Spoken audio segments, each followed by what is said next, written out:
Hello and welcome everyone to our promotion match of the Serenity Gaming Wintersplit between two Team Lightning Fang teams, DK Always and the Phoenix. I'm Kachka and I will be bringing you the series today with Milo. Hello everyone. So, how are you doing today? Are you looking forward to this best of 5? Oh, it's gonna be amazing today. I think we're gonna have some great games, and yeah, it's gonna be really nice seeing these two teams clash it out. I guess for the first time we're guaranteed at least 3 games. You know? Yeah, that's that's gonna be positive. amazing. It is gonna be amazing. There will we're be a gonna game have some good games, and I think we're gonna see some great plays from both sides. These are teams we've seen play against each other before, back in all the way back in Division Deciders, fighting to get to Division 1, Division 2, and now they're fighting for those spots again. Yeah, Old Boys and the Phoenix both, as you mentioned, have been playing in the Division Deciders. And, you know, let's talk about the actual way from these Division Deciders back into here right now, because both of these teams have taken pretty different paths, but they still end up in the same spot. Yeah, indeed, they have been taking very different paths. So if we go all the way back to how Division Deciders ended, we had Old Boys ending all the way up at a shared second place with 10 points, and we actually had Phoenix down at the bottom with 0 points in Division Deciders. And now we're seeing the opposite. We're seeing that during the whole first half of the split, we had the Phoenix only dropping 3 matches, not whole series, but 3 matches, 3 games. That's all they dropped. Meanwhile, Old Boys actually only picked up 2 games during their whole first half. Yeah, so, you know, both of these teams still managing to be here, even though, like, as you said, they ended up in separate divisions, but the split has gone very differently for them. The Phoenix only losing 3 Nexuses throughout those 7 weeks, and they will be coming today with a certain momentum. Yeah, definitely. There's gonna be this mentality going into this. So you are coming in as, well, basically you're coming in on victories if you're on the Phoenix. You're coming in having had some great victories, winning a lot, been doing great over the course of this split so far. Meanwhile, if you're Old Boys, you're coming in, the mentality might have taken a little boom after taking all these losses, and you really need this win today, because you don't want to move down to Division 2. So I definitely think that's going to have a big impact on these players, the mentality they're coming into this after how the first half has gone so far. Yeah, the mentality will be something big to track, especially over the course of a whole best of 5 series, which, you know, first time we actually are doing something like this in the Wintersplit. First time I know that I'm casting a best of 5, so looking forward to that. But putting the focus back into the teams, let's start actually talking about how they can win this match today. So starting with the Old Boys, what can you tell me about them? Well, the Old Boys, they have had a rough time, let's be honest. As I mentioned, they have had some issues with not winning. Like, if we're dead honest here. But what I can say about them is that they're not a weak team, though. They've had strong showings. They have good care potential. Like, we have people like Goldberg, who is a really strong top laner. He plays these really strong fighting meta champions. Fanboy, strong early game junglers. Like, they're all playing a lot of the meta. They're just needing to find a way to play the meta their own way. That's what they're lacking. They're playing a lot alongside the actual what everyone else is playing, and I think they need to find their own way of playing.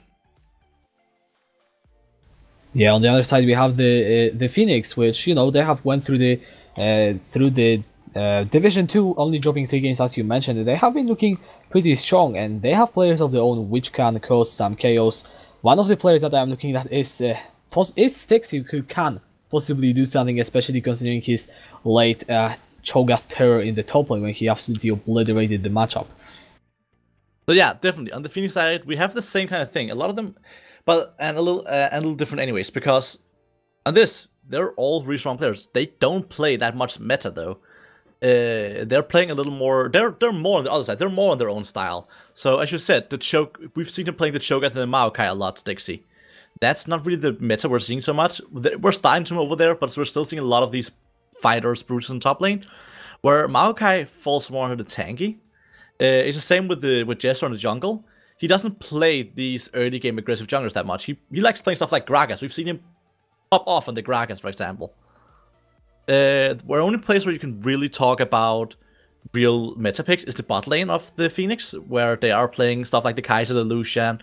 We saw Rasmussen playing the Alistar.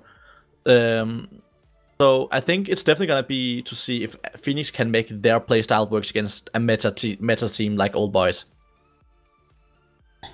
Yeah, this will be something to very much look forward to. However, I now want to take this time to just break it down in the individual matchups, because this will be something that we will see develop over the game. You mentioned the bot lane, so how about we start from the bottom up? We have Supreme and Madlife against Teddy Bear and Rasmussen, and both of these top bot lanes, have shown that they can get ahead, but it does usually depend on the junglers and pretty much anything else that is happening on the map. I definitely want to say that the bot lane is where we're going to see... I think we're going to see the least action, hopefully, because I think these two bot lanes respect each other a lot. Because they are both really strong in the bot lane. And basically, this goes for both sides, what I'm about to say. If the bot lane gets an edge, just a little bit edge over the other one, they've won that lane. We've seen that before. Teddy Bear and Rasmussen really good at punishing that lane if they get an edge. Usually Jester's really good at helping with that. The same with Supreme and Madlife. We've seen Supreme pull out that Heimerdinger and just say, you know what? My edge is just going to be, I'm going to outfarm you, you're not going to get to the lane. So Supreme and Madlife, the same thing. Really good at winning that lane. Or they're just going to go with the roaming. Like Madlife has shown before that he knows how to roam if Supreme can just hold his lane. So I think it's going to be an exciting matchup in the bot lane at least. Yeah, Madlife can play these champions like Park, Thresh, and an Alistar. So, roaming is something that all of these want to do. However, now I want to put the attention into the mid lane. We also saw some hype for the Fiamzu in the chat, and I'm pretty sure it is justified, because this guy, he can play mid lane very well, and especially his Aatrox. I wouldn't be surprised to see it being banned in the majority of the games today. So we saw Fiamzu, who was formerly known, if only he was called himself Caps, and it wasn't just for jokes he did that. Like he does play these champions that we see the professional player Caps play, with the Aatrox, the Zoe, the aggressive kill potential champions, and I do believe we can see him pulling those out. But if we look inside of Phoenix, Champion of Ash, so he plays the more mage-oriented mid laners. We've actually seen his Seraph getting banned a lot against him, as it has a really great showing. And I think it's going to be exciting to see if Fiamzu will pull out these more kill-heavy mid laners against Champion of Ash's mages, because mages has the problem that often they're really squishy and can just get bursted down. But Champion of Ash has shown he can play them really well, and he often plays the ones who has a lot of CC, such as Annie, which is so scary to go in on. So I think it's going to be a matchup that's definitely going to be a lot about who makes the first move and can the other one react fast enough. Yeah, overall though, how do you think these teams will try to play a setting? Because we talked about individual differences. We said the top laners, Stixie likes to play his tanks, Goldberg.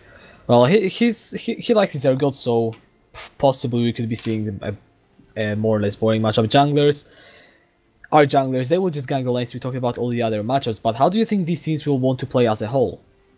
Well, as a whole, I definitely believe that this is actually gonna end up being a lot about the jungle matchup, to be honest. I think both of these teams respect each other enough to play it safely and just wait for that jungle to come in for the gank.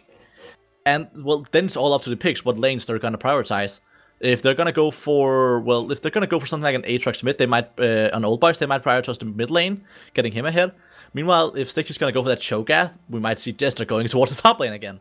Like, it's definitely going to be a lot about them, the matchups they're going for, what lanes they prioritize with the jungle pressure. And after that, anything can happen, depending on how the lanes are. Yeah, the draft will be something that we will need to pay the attention to. Old Boys are sitting on the blue side, so they will get the privilege of the first pick. Do you think that there are any candidates for that spot? If there's any what, sorry? Do you think that they are likely to first pick any champion in specific? Oh, well, as said, I think what they're going to do, especially Old Boys having this first pick here, what you're going to go for is you want to go for keeping at least one of your power picks open. Old Boys have a lot of power picks. They have the power picks in the Urgot, the Sion, or the Victor, or in the mid lane with the Aatrox, the jungle with the Sensao. Like, they have a lot of power picks that they've shown before they're comfortable on. And I think they'll just want to go for having one, maybe even two of those power picks open, as we haven't seen Phoenix play Sensao, for example. So if they could get both Aatrox and Sensao open, and then first pick the Aatrox, and still go for the Sensao during the second picks they have, that is going to be amazing. So I definitely believe that's what we're going to see them go for with the first pick, leaving those power picks open for themselves. Alright, the teams are now getting ready. We'll be jumping into the pro draft in just a matter of few minutes and seconds. So guys, write in the chat, who do you think will take the first game, or the whole series, honestly. You can write whatever you want. But yeah, we're just going to buy for the time as we're waiting for the draft to start. Yeah, so... But while we're waiting for that, we can also talk a little about... So basically, what... Like, the teams we've seen them going for before is Old Boys. They like going these mid-game heavy, like, strong champions who really knows what they're doing. And I definitely believe that's what we're going to see again. They're going to go for the mid-game champions, and they're going to dominate through the mid-game. Which is a good idea, to be honest. That is, like, definitely a smart way to play it, in my opinion. Meanwhile, we could see Phoenix putting a lot of heavy focus on the early game. Trying to dominate through that, as that would make a lot of sense. So, question is, are we going to see Phoenix or Old Boys win? I don't know. Phoenix, you have two Phoenixes in the chat. Well, statistically, that is a significant advantage. However, we are going to go into the champ select right now for game 1. Old Boys blue side, Phoenix red side, and Annie is going to be taken away as the first ban. Indeed, Annie is taken away right away. We talked a little about this. He likes playing these heavy mages mid lane. Terminal of Ash, Annie is definitely one who has the CC. Lucian getting removed immediately. Maybe Phoenix are going for the Kai'Sa. That is definitely something you are normally going to go for if you go for the Lucian ban. Yeah, Kai'Sa would be a pretty decent pick in the hands of Teddy Bear, I believe. Yes, so yeah, banning Lucian does make sense. Alistar just taken off the table, getting rid of that strong roaming support potential. So nothing really too surprising. Hecarim being removed though, I think it's pretty interesting. Hecarim is definitely an interesting one to remove.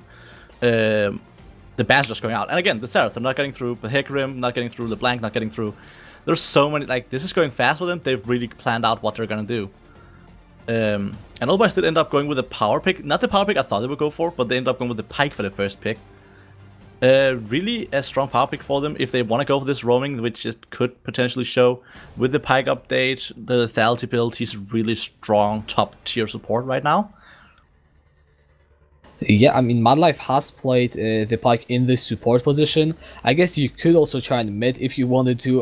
Not sure if you will see that one, but the Phoenix, they just decide to lock themselves in a safe top lane tank in the form of the Scion. Scion is definitely, it's a fine pick if you're not sure what you're going into, so you're just picking the Scion. It's a fine blind pick, he can work into the most. I would believe that Old Boys are probably going to go for the Aatrox to counter him. Aatrox are known for bullying out stuff like the Scion in the top lane. Or we could just go for the Nocturne and some nice level 6 ganking potential already being unlocked for the side of Old Boys. Yeah, so that's definitely interesting with the Kai'Sa Nocturne lock-in. You're giving up your jungler already, but you're also giving Phoenix so much potential to remove the counters to Scion, for example. Or if they're going for the mid lane pick, they can remove the mid lane counters. They are taking a good time thinking about this pick right now. It's going to come down to the why. They're going with their Mumu. That is most likely the jungler. Let's agree on that. It's probably not the mid laner. Yes, so Jester actually has played in his solo queue. Not a great deal, but it has shown through. So, yeah, to be honest, I'm a little bit surprised by it being picked, but definitely not something completely out there. That will secure them, though, a very, very strong engage in combination with that Scion in the later stages of the game. Yeah, it definitely is a very good idea. You have a lot of, like, already on the field right now, you have a lot of tankiness. You have the Scion, the Mumu, the Braum. You have a front line you're not going to get through. But actually, Old Boys has a pretty good team to counter this right now. Kai'Sa has a lot of mixed damage. Pike will build lethality. And Nocturne is probably also going to go with some form of lethality. Like, you have a lot to get through these tanks, actually. They did remove the Urgot, the Zoe, which is probably a pretty good idea. The Zoe, I'm not too big of a fan of removing. You have a lot of tanks anyways, so Zoe doesn't really... You don't have to remove Zoe. Urgot is pretty good. He kind of goes through these tanks, especially with that ultimate. It's really important to remove him. And Goldberg also really like his good, especially in the division. Decided, oh wait, okay, that is a Twitch. AD carry, by the way. It's a Twitch AD carry. Yes, it's with the Braum. It's not a lane. It's not a lane where you're gonna go for the kills. This lane, you're gonna go for farming. You're not gonna go Twitch Braum to try and kill a Kaiser Pike. That's not gonna happen. You're gonna go for the farming. You're gonna go for the late game or mid to late game, and you're gonna try and probably flank on the Twitch. Meanwhile, the Cassiopeia and the Shen are being picked up. That is such strong champions. So the Shen Sion matchup is gonna be a pretty boring one, not one we want to get too much into. But the Cassiopeia is a really strong mid laner right now, and if it's gonna be the Malzahar against her, this is definitely gonna be an exciting matchup, as they both have a lot of kill potential. They both have a lot of scaling in them though, so they need to scale before they hit that kill potential. But it's definitely not gonna be a boring matchup to watch. Yeah, we just know the last second for the Phoenix. Oh, it will be the Orianna in the end. So, Orianna, Twitch, Amumu, Braum, Sion. Well, give me a better team fighting composition than this. So they are definitely going for the team fight, you know, the Sion, the Braum, the Mumu, the Twitch, the Orianna. They're just gonna like they can even do invisible ball delivery. They can go in with the Twitch invisibility in the middle of everyone, fire off that ultimate from Orianna. Probably not gonna do that. You don't want Twitch in the middle of everyone. It's just like a wild idea from my brain. You're probably gonna go with the Mumu engage with the ball delivery. You have so much engage. You have so much team fighting here. But Old Boys actually has really a good way of dealing with it. You have the Cassiopeia with the well, both your W and your ultimate is great for doing for stopping them. You have the Shen, who is really good at just protecting one target. You actually have the Shen Nocturne combo, which is a deadly combo for your backline. You're probably just gonna get the Nocturne ultimate onto the Orianna, maybe even onto the Twitch, and just the Shen ultimate to follow it up and just blow up the backline. So it's definitely gonna be. If we get teamfights, they're gonna be wild. Like, you have to prepare your boys for those. Yeah, I definitely will have to, because late game, I mean, if it goes to late game, then these picks, like the Cassiopeia, Twitch, they're known for scaling. Orianna, Kaiser as well, although they are also more strong in the mid game. But, you know, I do feel like, though, like, Old Boys have more early game playmaking tools with that Nocturne, Pike, and Shen. I mean, Amumu, he can set up the ganks, and he can do that pretty well, as well as the Sion post level 6 with those cross-map roams. But really, I feel like Old Boys, they should be the ones who will be finding these mid-game leads. Old Boys are definitely the one they're going for. They're going for the lane. Whenever we're in the laning phase still, Old Boys are the ones who will be going for the aggressive plays. They're the one who will be going for making plays around the map. As I talked about, the Nocturne Shen ultimate combo, it works really well for ganking. So there's definitely a lot you can go for with this, and you're definitely the one looking for the early game. Versus Phoenix, who are definitely just going for the scaling. You don't want to go for the early game, because there's nothing to go for your later game. You won't have the damage yet. And that's definitely something that can be kind of scary for Phoenix. I really like Phoenix's comp in the way that if they get the early game, it's a really strong comp. But the scary part is, you're probably not going to be allowed to get to the late game with the Old Boys comp. They have such a strong early to mid game, and they're probably going to run over you before you get to your power spikes. Yeah, the problem for the Phoenix is they really do not have too much early game damage. If you look at the Twitch and Orianna, these champions require 2 to 3 items to really pack a punch. I guess Sion in the top lane will have some base damage, but you're against the Shen, like, what are you even trying to snowball? You're not really going to be able to do so much. And Old Boys, they have just so much tools to force these fights in the mid game where they are stronger, that, yeah, it will be a very big challenge for the Phoenix in order to, you know, just get themselves into these stages of the game where the Amumu combo with Braum Sion and then the Orianna ulti on top with Twitch spraying everyone will actually be impactful. Yeah, indeed. It's gonna be exciting to see if they're gonna get anything done. I want to still go back a little back to the bans, because something that we didn't actually get fixed about the talk about the bans is because it went so fast that we couldn't actually talk about it proper. If we're looking at the bans, so I'm still feeling there's a missed opportunity from Old Boys and from Phoenix here. Because you pick the Shen into the Sion. I get how it makes sense with your combo, but Aatrox would have made a lot of sense still. Aatrox would have definitely dominated that lane, and you could just have played through the top lane then. Aatrox would have worked for you, if you picked it earlier, would have worked for you as well as a flex pick, because Shamsu is known for playing that Aatrox in the mid lane. And I feel like there's just a big missed opportunity right there for Old Boys. Yeah, they could have went for that. They decided to go with more of a dive composition with that Nocturne at level. I mean, just think about the ultimates of Kai'Sa, Nocturne, and Shen. Once they hit these level 6, how easy it is for them to just get into the backline. Then Pyke isn't a bad diver himself once he can close that distance with the Ghost Water dive. So Old Boys, you know, you say it could have been a missed opportunity for a snowbally composition. Well, I cannot disagree, but Old Boys just decided that they want to go for a different style of comp. Yeah, I'm still really looking forward to this Pyke, I'll be honest. This Pyke is... because we haven't seen a lot of good Pyke in the Wintersplit, and we definitely haven't seen him that much after the lethality change. It's definitely gonna be it's probably gonna be the lethality Pyke we're gonna see here from Mad Life, and it's probably gonna be a roaming one.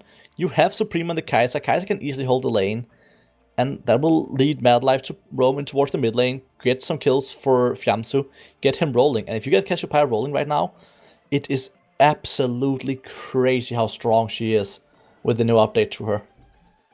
Yeah, I mean, really, the compositions do seem to be set up for Mad Life to make some impactful roams on the Spike, because if you think about the bot lane, there really isn't too much you can snowball unless you play it really well. That is a Braum sitting for Rasmussen. It is a pick that is so hard to snowball against that you will be looking for the other lanes, and once Nocturne hits level 6, or once Fiamsu on the Cassiopeia will have that level 6, he can just go forward with the Miasma and set up these roams so easily that, yeah, I am excited to see the roams from Mad Life, if he will decide to go for them, or where he will decide to go for them, and how will they impact the game.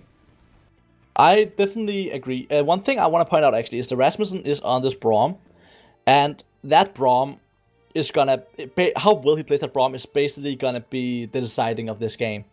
Because looking at the composition of Old Boys, with the Cassiopeia, with the Pyke, with the Kai'Sa, like, you want to be able to maximize your Braum, you want to be able to make really good of that Unbreakable, like, you want to be really great. Especially because, like, so Pyke is actually really annoying playing against Braum, because... or for Pyke, because if Braum puts up that shield correctly, you won't get any other stuns than Braum. Yeah, and I mean, someone has once said that the difference between a good Braum and a great Braum is how much they utilize their Unbreakable. It will be absolutely crucial to make sure to block as many of the Cassiopeia Twin Fangs and Kai'Sa damage, and try and disengage the whole dive composition to make sure that the Twitch and the Orianna can stay alive in these late game team fights, because these are the people that will make or break your fights. And also it will be on Rasmussen's back to make sure that they don't get completely rolled over before Twitch and Orianna can just completely take over the game. I'll be honest, I'm kind of looking forward to see what builds we're gonna see Jester and Stixie go for, because, well, you have 3 tanks if everyone goes traditional builds. You have the Sion, you have the Braum, and you have the Amumu, right? But that actually lets you be free and let either Amumu or Sion go a more damage-heavy build. I don't think you want to go too much damage-heavy, though we can see right now it's actually the Amumu with the Predator, which is gonna be so exciting to watch. Yeah, the 100 mark Amumu going into the lane. I mean, I wouldn't be surprised to maybe even see him going for something like Runic Echoes or some other, like, slightly AP item. Although, you know, it really depends on what the Phoenix will decide to go for in the end. They could go triple tank and just double threat, but then they are really putting themselves in the mentality of, alright, we need to get to 30 minutes or we lose. If we don't get to 30 minutes, then we lose. Yeah, basically. But I think it's going to be exciting, because the Predator might actually mean you're going to go more at damage-heavy Amumu. Might mean that. Which could basically be exciting, because it would basically be... and I don't want to say this because it kind of sounds awful, but it's basically going to be a suicide bomber Amumu then. It's called the Grenade Amumu, do you remember that? No, but, like, I mean, not only with Amumu himself here, but also with the Orianna. Oh, yeah, because he's gonna jump in, he's gonna get all the damage off in a split second with the Orianna ultimate, and then he's out, then he's dead. Yeah, that works. But it will require the side of the Phoenix in order to get ahead, and you know, it will we'll have to see if they can do that. Yeah, it is definitely gonna be about that. So it is gonna be really exciting to see what's gonna go on here. I think we are having some issues with the client. I am in game. I'm not sure if the stream is. So yeah. I'm going to try and radio broadcast once again. Alright, so ladies and gentlemen, we are now going into the game. We have another boring level 1 according to Milo, with all boys trying to move in for some vision, just getting some control over the pixel brush, the bot side. Okay, yeah, you can see it good on the stream. Milo, you still are not in game, or are you? I'm here.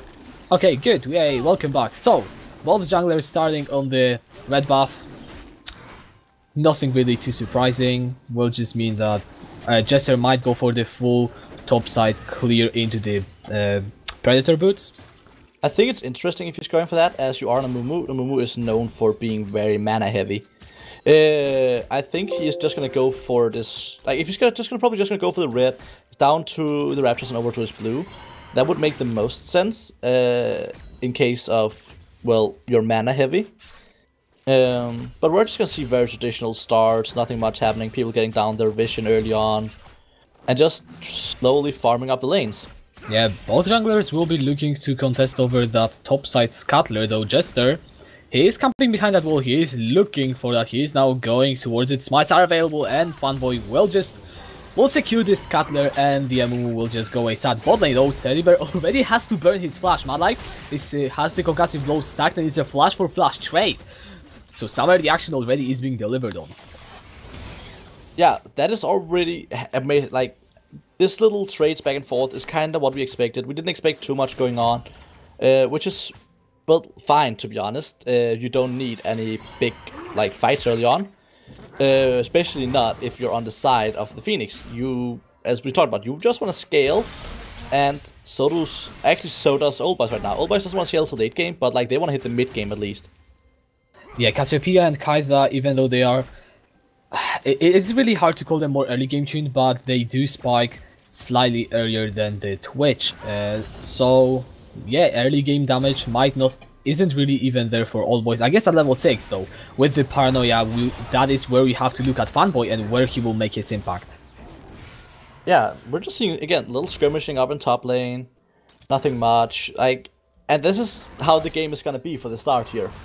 We're just gonna see skirmish back and forth. Oh, Fanboy is going up to top. Goldberg flashing away from the decimating smash. The taunt is still available now. It will be finally used. The fear lands as well, and the first blood will be secured by Goldberg. So this is kids. This is why you never push without wards. That is basically what happened here. Look at the bot lane though, because Jester tries to make a return gank with the Predator coming in. Does miss the banish, those flashes forward. Does get the concussive blow stuck. My life is running low, but so is Rasmussen. He flashes away the heal, not enough to save him. Supreme now in a 1 versus 2 situation. Has got both the summoners. He's sitting under the turret. Teddy Bear is looking for more, but he doesn't have enough mana to make it happen. And a 1-for-1 trade in the bot lane will result. Yeah, so that was just a 1-for-1 trade. Of course, the gold was a little in the favor of Phoenix, as you're getting that 1 extra assist. But it was actually a really nice trade, really well played from Old Boys. And definitely, Rasmussen shouldn't have died there. He should have backed off earlier. He didn't really have much left to do right there. Yeah, right now, going back to standard farming again.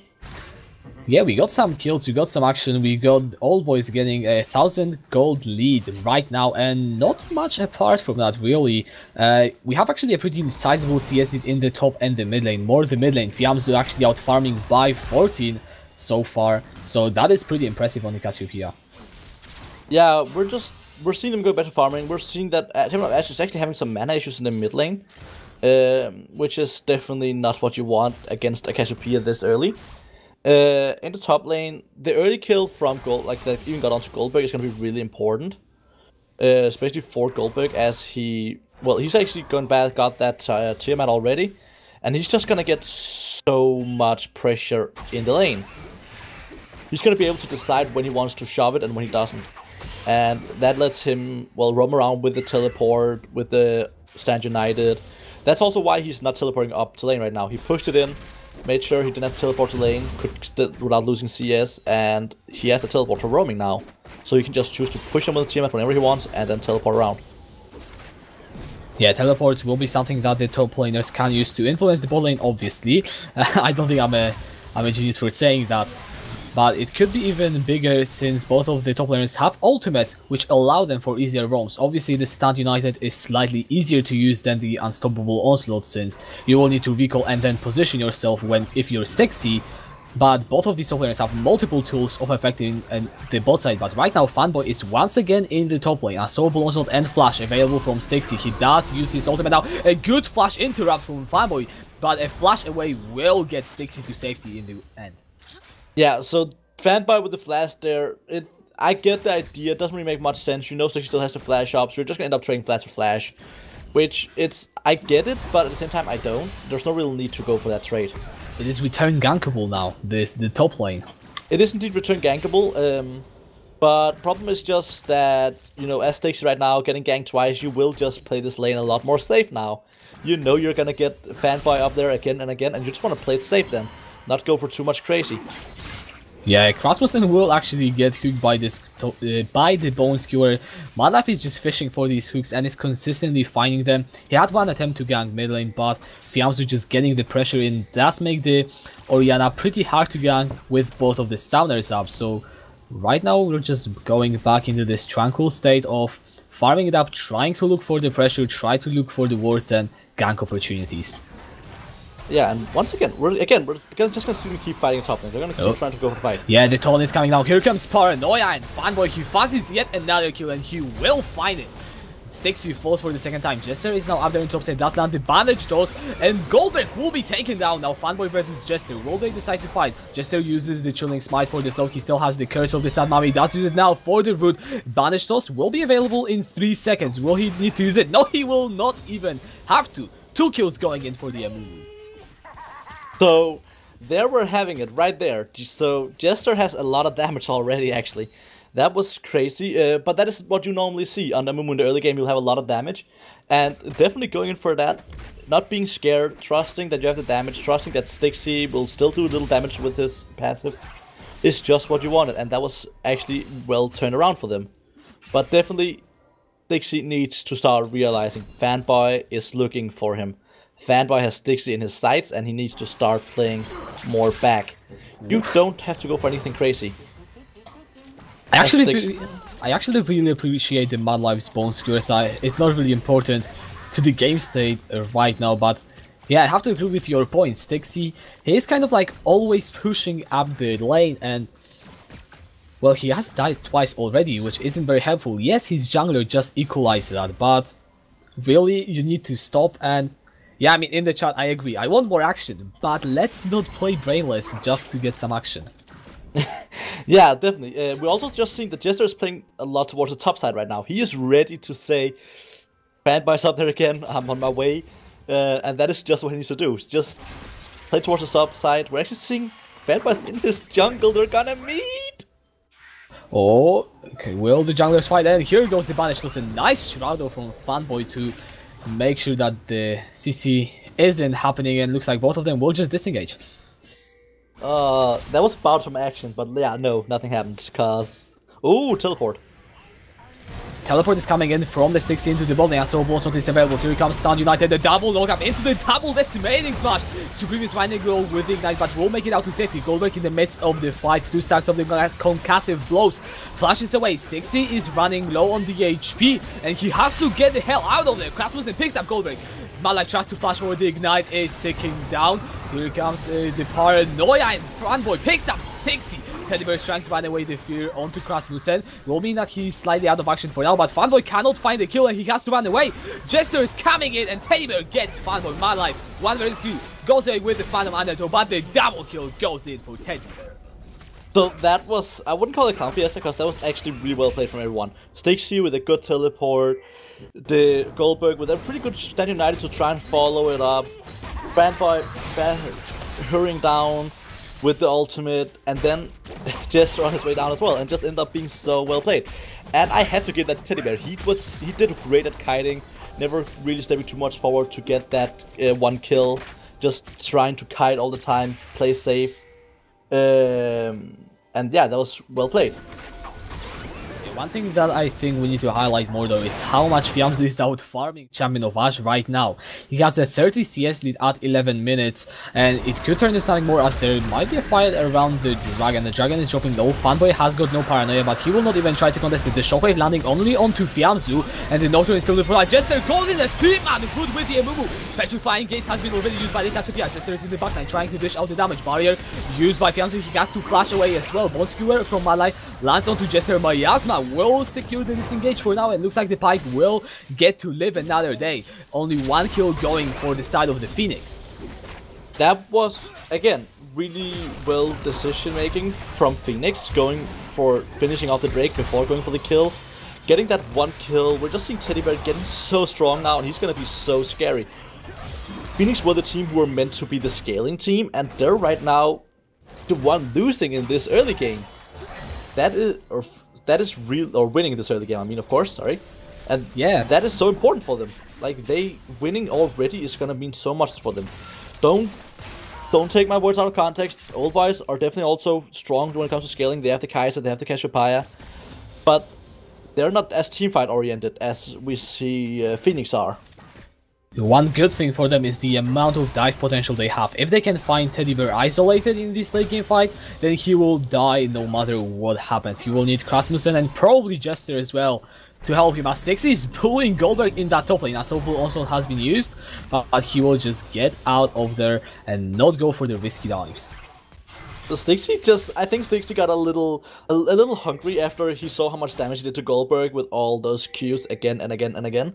And he got hungry for the kill and ended up just trying to go for the ultimate, and didn't really pay off. But yeah, it's definitely gonna... I want to put some focus back on the bot lane though. Look at it, already... Already 4 platings are gone, I believe it is. 3 platings? 3 platings are gone. Yeah, confusing mechanic.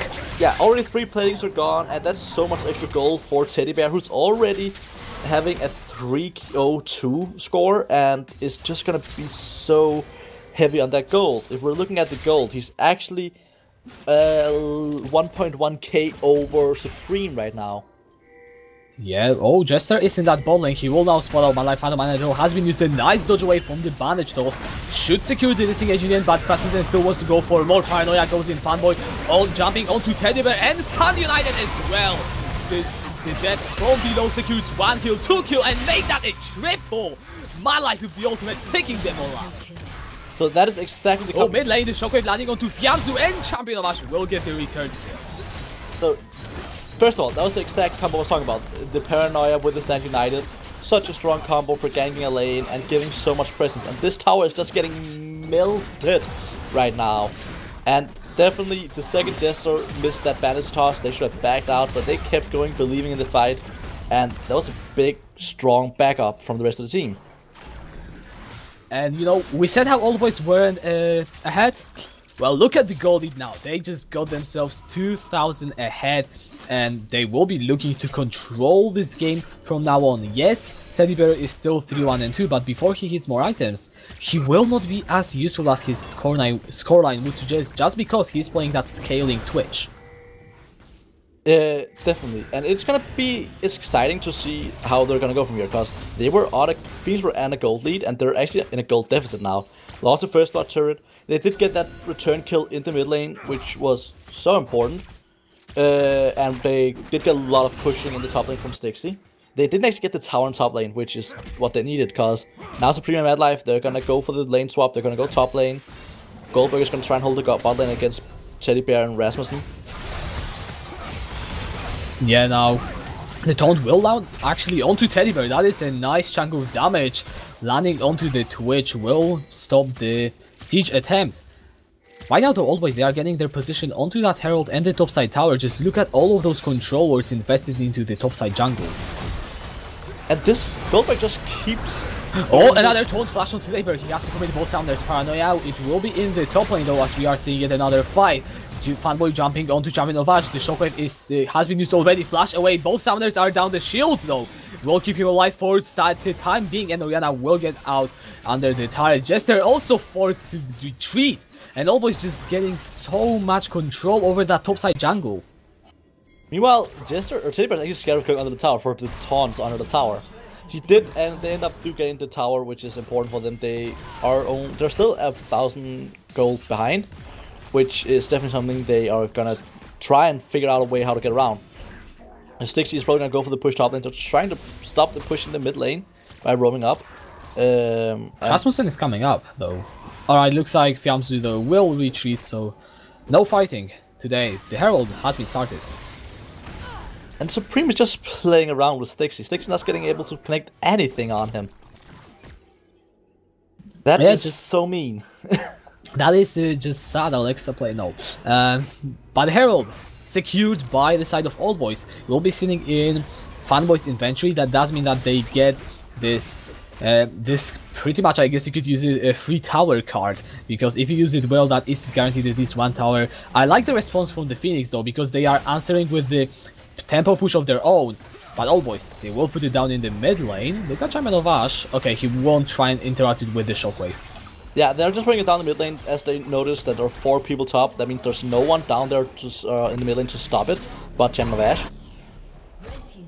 Once overlost from coming into double and double root coming in, combine that with the Glacial Fissure, but Stun United on Supreme is more than enough. A 3-man taunt from Goldberg. He goes into the middle of the fray. Low health bars on the side of the Phoenix. Supreme is out of mana though. He cannot dish out the damage. Fanboy cannot find his angle in the fight. Fiamsu on the backline trying to dish out the damage with the Twin Fangs. Will find Teddy Bear. Should find Krasmus. He flashes away, but Fiamsu flashes forward. Ignite is taking out a double kill for the Cassiopeia Paranoia. Coming on to Jester the Exile. He does find the banished toss. Can he find enough damage? The Fear will connect Miasma, sealing his fate. A triple kill for Fiamsu.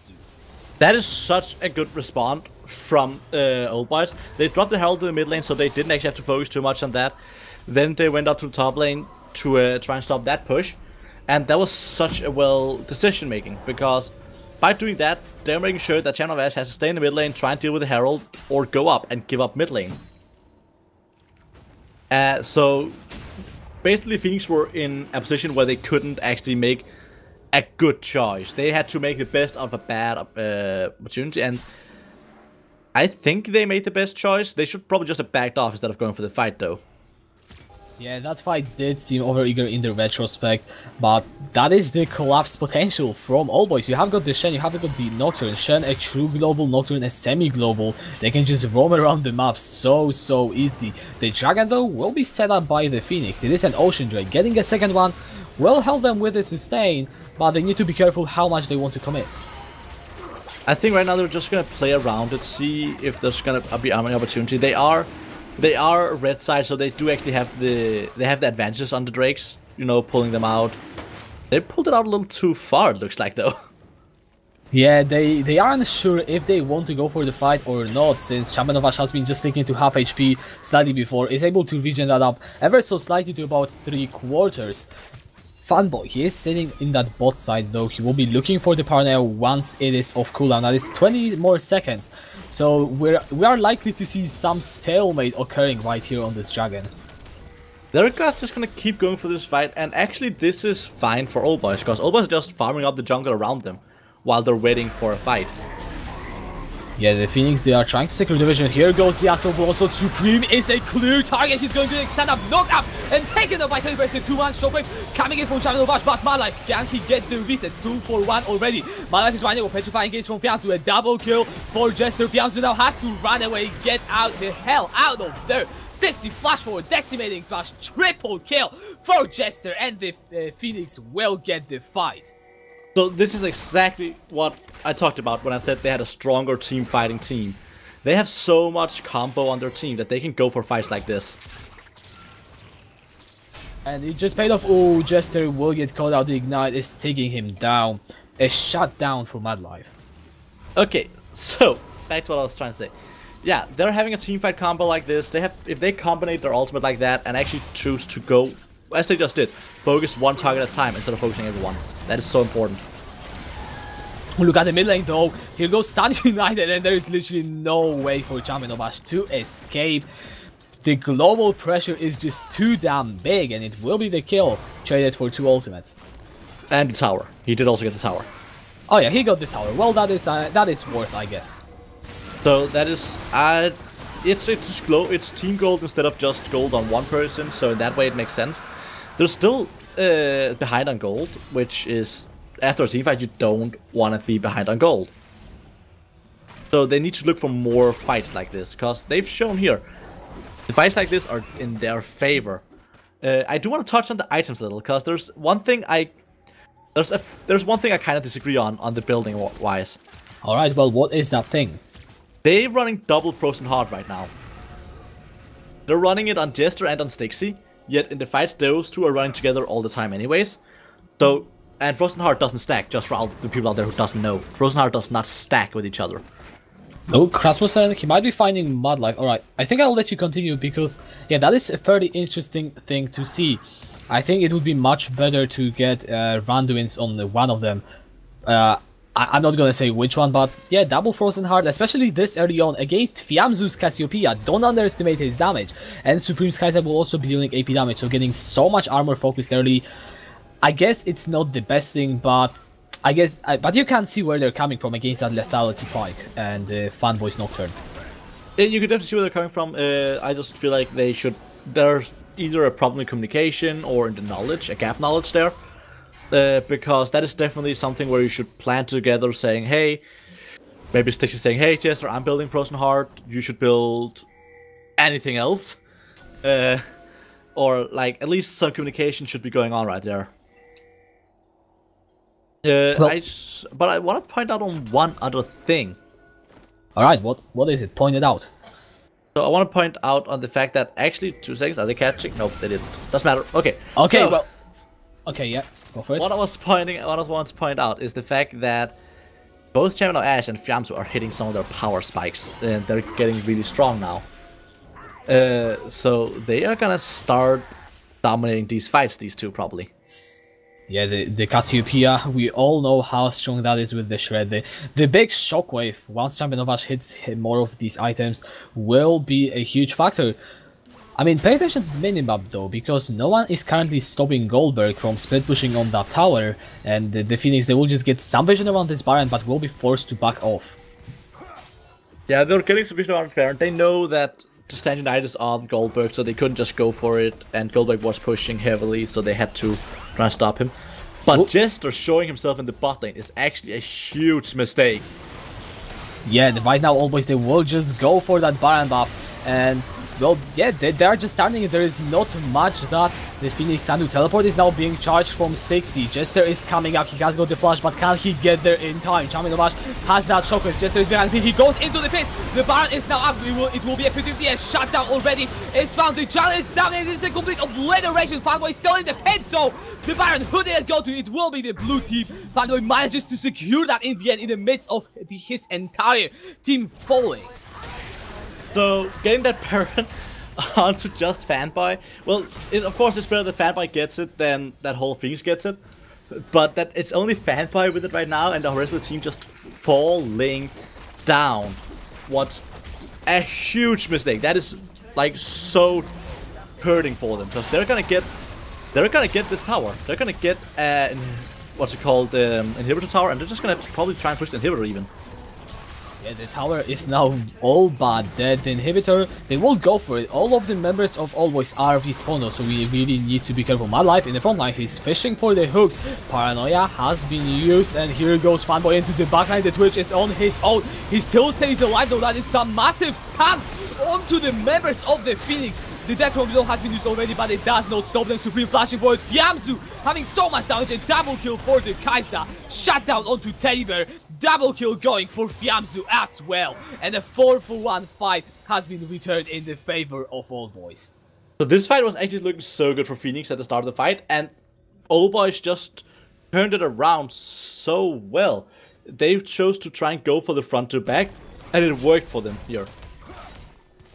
Yeah, they managed to get the 4-for-1 fight, just like just like the Phoenix got a 4-for-none fight at the Baron, and the mid lane turret will be taken. They could also be going for the inhibitor turret, just completely return the favor. And after all, we're not. The game isn't still going decisively into anyone's favor, despite 36 kills already being taken. We're 25.5 minutes in, and it's still pretty even match. And this is the matches we want to see for the promotion games. And it's just game 1. I just want to remind you. So, yeah, it's still pretty dead even. If they're gonna go for this fight. Oh, Jester is in the middle of everyone. He does find a 3-man with a double man shockwave, but Fanboy's in the backline, and Teddy Bear is already down. Fiamzu stays alive, dashing out the damage, and without the Twitch, there is just not enough that the Phoenix can pump out. Jester does find the double kill, but both Supreme and Fiamzu being alive is too much for the Phoenix to cope with. Stixie now will get run down, 1 versus 3, the ace being secured by Supreme, and the 5-for-1 for 2-5 going in favor of Old Boys. So Phoenix are hitting a point right now where they're making big mistakes. They're not having... So they're letting Champion of Ash and Teddy Bear just stand in the back and die alone. There's no one by their side, no one to keep them alive. And they're just letting Old Boys getting these free flanks all the time. Which is such a stupid way to do it. Like, you're gonna lose fights like this. And that is exactly what we're seeing happening right now. They need to go back to playing what they did before. Play around the map, play smart, go for the fights where you have the advantage, and don't go for blind fights like these. They seem to want to set up the Twitch and Orianna combo with that CC so much that they are going for these choke point fights. The problem with that is that gives Fanboy such an easy access to the backline and to Teddy Bear, who wasn't really protected at all. And I don't care if you have 3 items on that Twitch. If you get 1 shot at the beginning, then you're not really doing anything in that fight. Especially because one of the good things about having a Twitch is the Twitch has this ultimate who has such a long range and can cut through everyone. Especially also when you have the Hurricane. But they're just not letting him do it. Jamsu and Supreme on him so fast with Fanboy, like they're flanking so well. While the rest of the Phoenix team are focusing down Goldberg. Yeah, that is... You know, that is something that the Phoenix really need to fix. The Baron will be up in 2 minutes, so they will get the chance to fix their mistakes. The vision, they have some vision behind the pit. That 1 control ward being very useful, considering how it is sitting in that spot that you really do not want to lose, whilst you are the ones that are scrambling for the fight control. And yeah, the game will now revolve around this Baron spawning and how both of these teams will play around the vision. Fiamzu behind the wall will just find the miasma onto Stixie, but will not do anything else. Yeah, Goldberg gets to free push bot lane. They're now sending down Champion of Ash, but problem is, as they're sending everyone down, this means that once again, we can see Old Boys trying to go for this Baron, because they're sending everyone down, they don't have their teleport. They don't have a teleport, any of them. Not even Stixie has his ready, and he's actually in the mid lane. Well, if they manage to kill Goldberg right now, this could be a really good. Rasmussen is still looking for Winter's Bite. Will use the Glacial Fissure. The Baron is still 1 minute from spawning, and Goldberg is 1 versus 4. It's just gonna get shut down, but both ultimates from Champion of Ash and Teddy Bear has been used. This could have been an overcommitment. But meanwhile, when they all go for him in the bot lane, because they send everyone, this leaves a free tower in the top lane for the rest of Old Boys. They are willing to sacrifice Goldberg for a tower, because this tower gives so much, it opens up the map so much for them. It gives gold and opens up the map, and it means so much more than having Goldberg alive, because Goldberg gets alive before the Baron gets up, and Goldberg has to teleport ready. Yeah, I guess the only thing that Phoenix are getting out of that is lack of that split push threat on the side lane by the time the Baron respawns, but that would mean that they would have to go for the Baron as soon as it spawns, and they aren't really in position to capitalize on that. They have used so much. At least the ultimates are now available back, so they will not get punished for it, but as I said, the top lane turret dropping will give so much of the jungle control possibility for Old Boys. They can just enter the top side jungle from any angle they wish, and they will not be stopped. And this is so what's gonna happen now is that they're just gonna try and set up again. Once again, Goldberg just gonna go down the bot lane and say, I'm gonna push the bot lane because I have my teleport ready. This time, Phoenix could actually send down Stixie to deal with him. Stixie does also have that both ultimate and teleport ready. But Stixie is standing here with the rest of the team, which means that they're now taking the decision of either going for the 5v4 fight, they're going for the Baron, or they're gonna let Goldberg push. Yeah, the Phoenix they need to make a decision right now, because both the mid lane and bot lane are pushing against them. Jester tries to go in, but he misses the bandage toss. Fiamzu is up there, he will get stolen, but the flash away will get away from the curse of the Sad Mami. And right now, Phoenix, they aren't getting anything, they need to back out. Paranoia has been used, they cannot recall. Right now, they will need to try and take the fight, and Fanboy goes into the back line. Look at the Teddy Bear though, he's trying to get the damage done. Malai goes onto the backline. Teddy Bear is still alive, he gets 2 kills. And right now they will get a 3-4-0 fight, Phoenix. But what do they lose for that? So this is what a fight that is somewhat okay for them. They're still losing an inhibitor for it. They are sending Stixie back right away to deal with the minions, and they're just gonna go for this Baron, which is definitely the right call after that fight, but they should have made a decision way sooner than this. Yeah, they will get the Baron in the end, luckily for them. This could have turned out to be so much worse if they didn't find this fight, but in the end, Teddy Bear managed to stay alive in this fight, use his flash efficiently to get from one threat into the safety of his own team, and yeah, they got the fight, they got the Baron. They are 2 inhibs behind though, so they won't be able to utilize it as much as they would maybe like. So they do get 1 inhibitor up now though, which is important for them. There is a dragon spawning soon, and I believe that dragon is, yeah, it is the Cloud Drake, which is, most people would say, it's just a Cloud Drake. It's actually a really important Drake for Phoenix right now. It's a Drake that lets them roam around the map more, it lets them keep control between both the bot lane, or the super minions, and wherever they're sending Goldberg. It's an actual important one right now.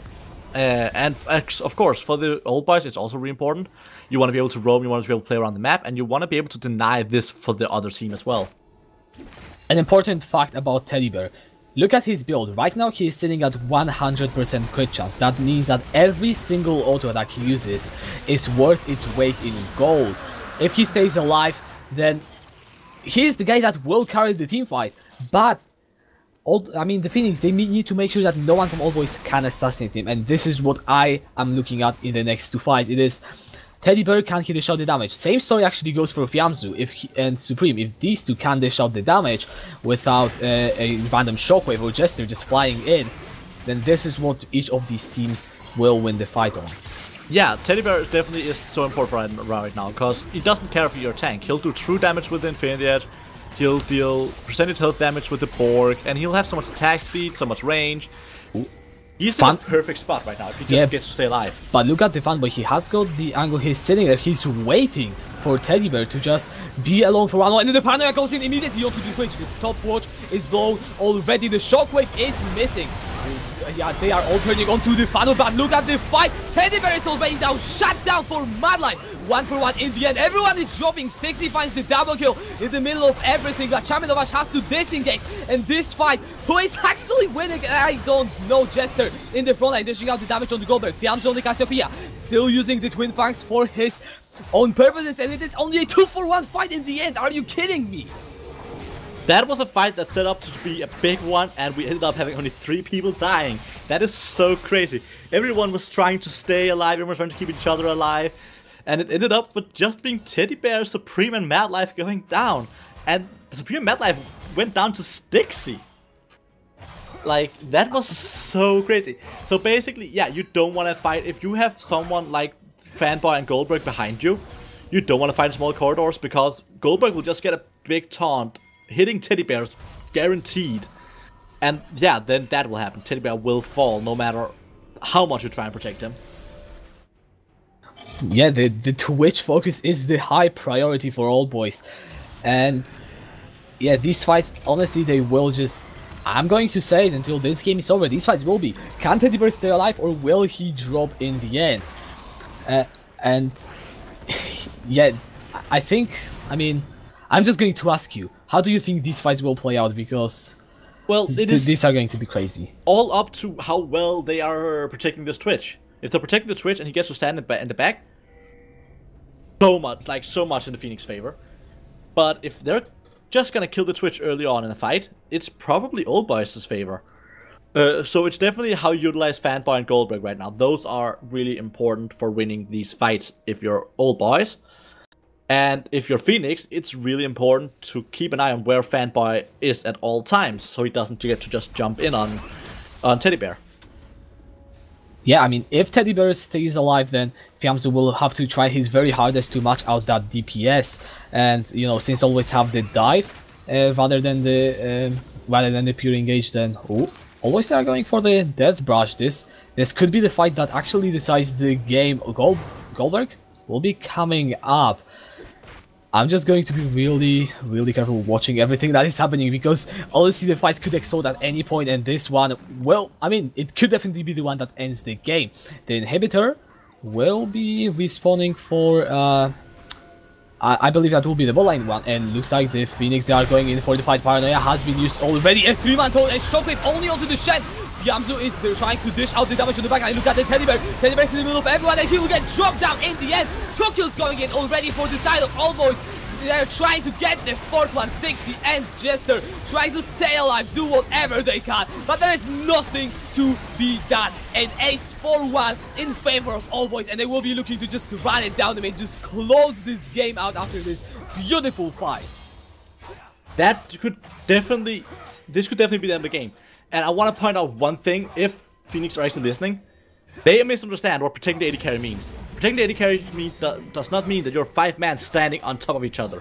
That's not how you protect an AD carry. That's how you make him a bigger and easier target for every AoE there is in this game. You have to make sure that you split up in 2 things. You have the frontliners and the backliners. The backliners are Teddy Bear, Champion of Ash, and probably Rasmussen to keep them alive. And the frontliners are Jester and Stixie. Yeah. It's not standing on top of each other. But that is the game. Yeah, Teddy Bear will respawn, but it just is not enough. And All Boys, they will get the Nexus, and they will get the game 1 win over the Phoenix. So that is definitely one thing they should work on, if they haven't talked about this already amongst themselves. Don't stand on top of each other when you're trying to protect someone. That is not protecting someone. That is actually killing them. Yeah, I mean, game 1 going in for the All Boys, that was a back and forth, pretty even game in the end. The Phoenix, you criticize their decision, their positioning. Well, I guess the last fight was that easy tone setup was what lost it in the end, but that's just game 1 of a best of 5 series, and with how Phoenix played, I'm just looking forward to how they will play in game 2. But just to save our voices and not elaborate on much, we will go into the short break, and we will see you for the champ select of the game 2. Yeah.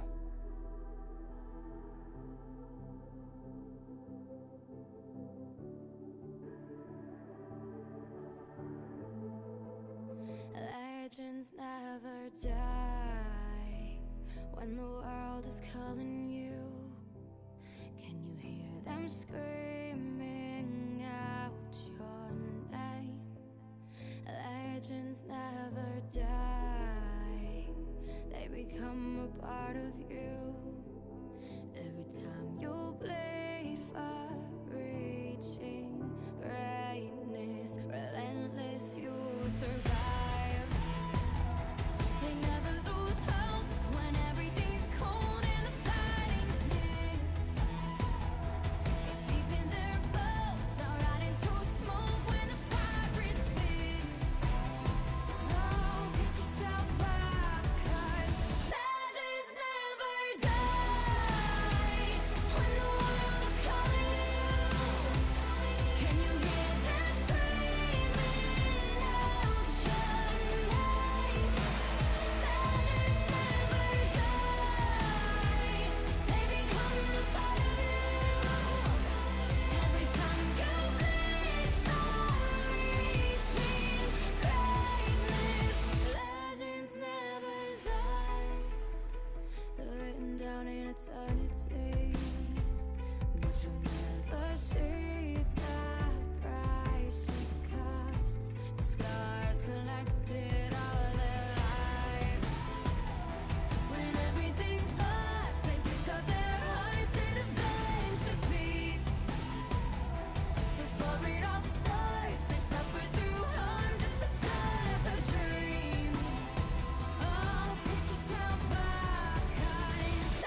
Welcome to the world, no heroes and villains. Welcome to the war, we've only begun. So pick up your weapon and face it. There's blood on the ground, go and take it. You get one shot to make it out alive. So higher and higher you chase it. It's deep in your bones, go and take it. This is your moment.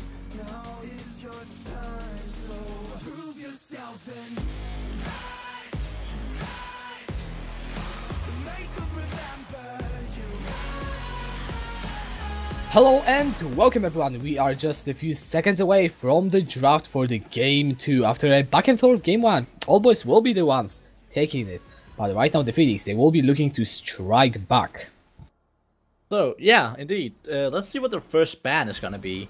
I could expect something, maybe like the Cassiopeia getting that removed, or the Shen. The Shen got some big problems. They're just gonna go for the same ban so far, the LeBlanc, the Annie. Not really much has changed yet. Let's see if they're gonna mix something up, or if they feel like they could have just played that a little differently and won. Because it was a really close match for both teams. Yeah, in the end it was the slight, mispositioning, I guess you could say, against the dive composition of the Old Boys that cost them the game. LeBlanc, Hecarim, Annie, so far nothing really has changed. Zerath being banned, really nothing Once has again, that changed against Hecarim, do they know something we don't? I don't think I mentioned it, but I saw one solo queue game for Fanboy where he played the Hecarim. I didn't really think it as to be hugely significant, but yeah, they probably know something that I don't. So yeah, the changes here, they're removing the Shen. They noticed the Shen was a big pain in the for them. And was a big problem. Meanwhile, Old Boys removing the Braum. They noticed that Rasmussen did really well at that Braum. That does mean, though, the Alistar's open for him. And if they're going with the Kaiser Alistar, that's a strong bot lane combo right off the gate. Yeah, and the Pike will be locked for Old Boys, so that combo, as you said, is open right now. Lucian Pike is another, though, very strong bot lane combo that you could pick, and Old Boys indeed did pick. Yeah, Lucian Pike. So Lucian is normally taken as one of the counters for Kaiser. Alistar is normally taken as one of the counters for Pike, because of that tankiness, and it's a great bot lane combo. And is the Kaiser Alistar with Well, Pike? then which bot lane counter is which one? They all counter each other. Let's just be Okay. friends. No, but definitely the Pike Lucian is the stronger kill lane. But the Kaiser Alistar works better in mid to late game team-wise. So it's definitely, again, what they're playing towards with the Maokai pickup. Again, another Nocturne pickup.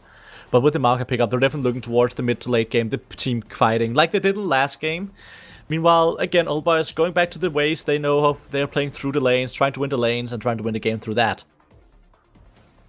Yeah, Nocturne, once again, for Fanboy will mean that there is that strong backline threat. This time, though, the Kaiser, it's not a Twitch, that means more mobility is available.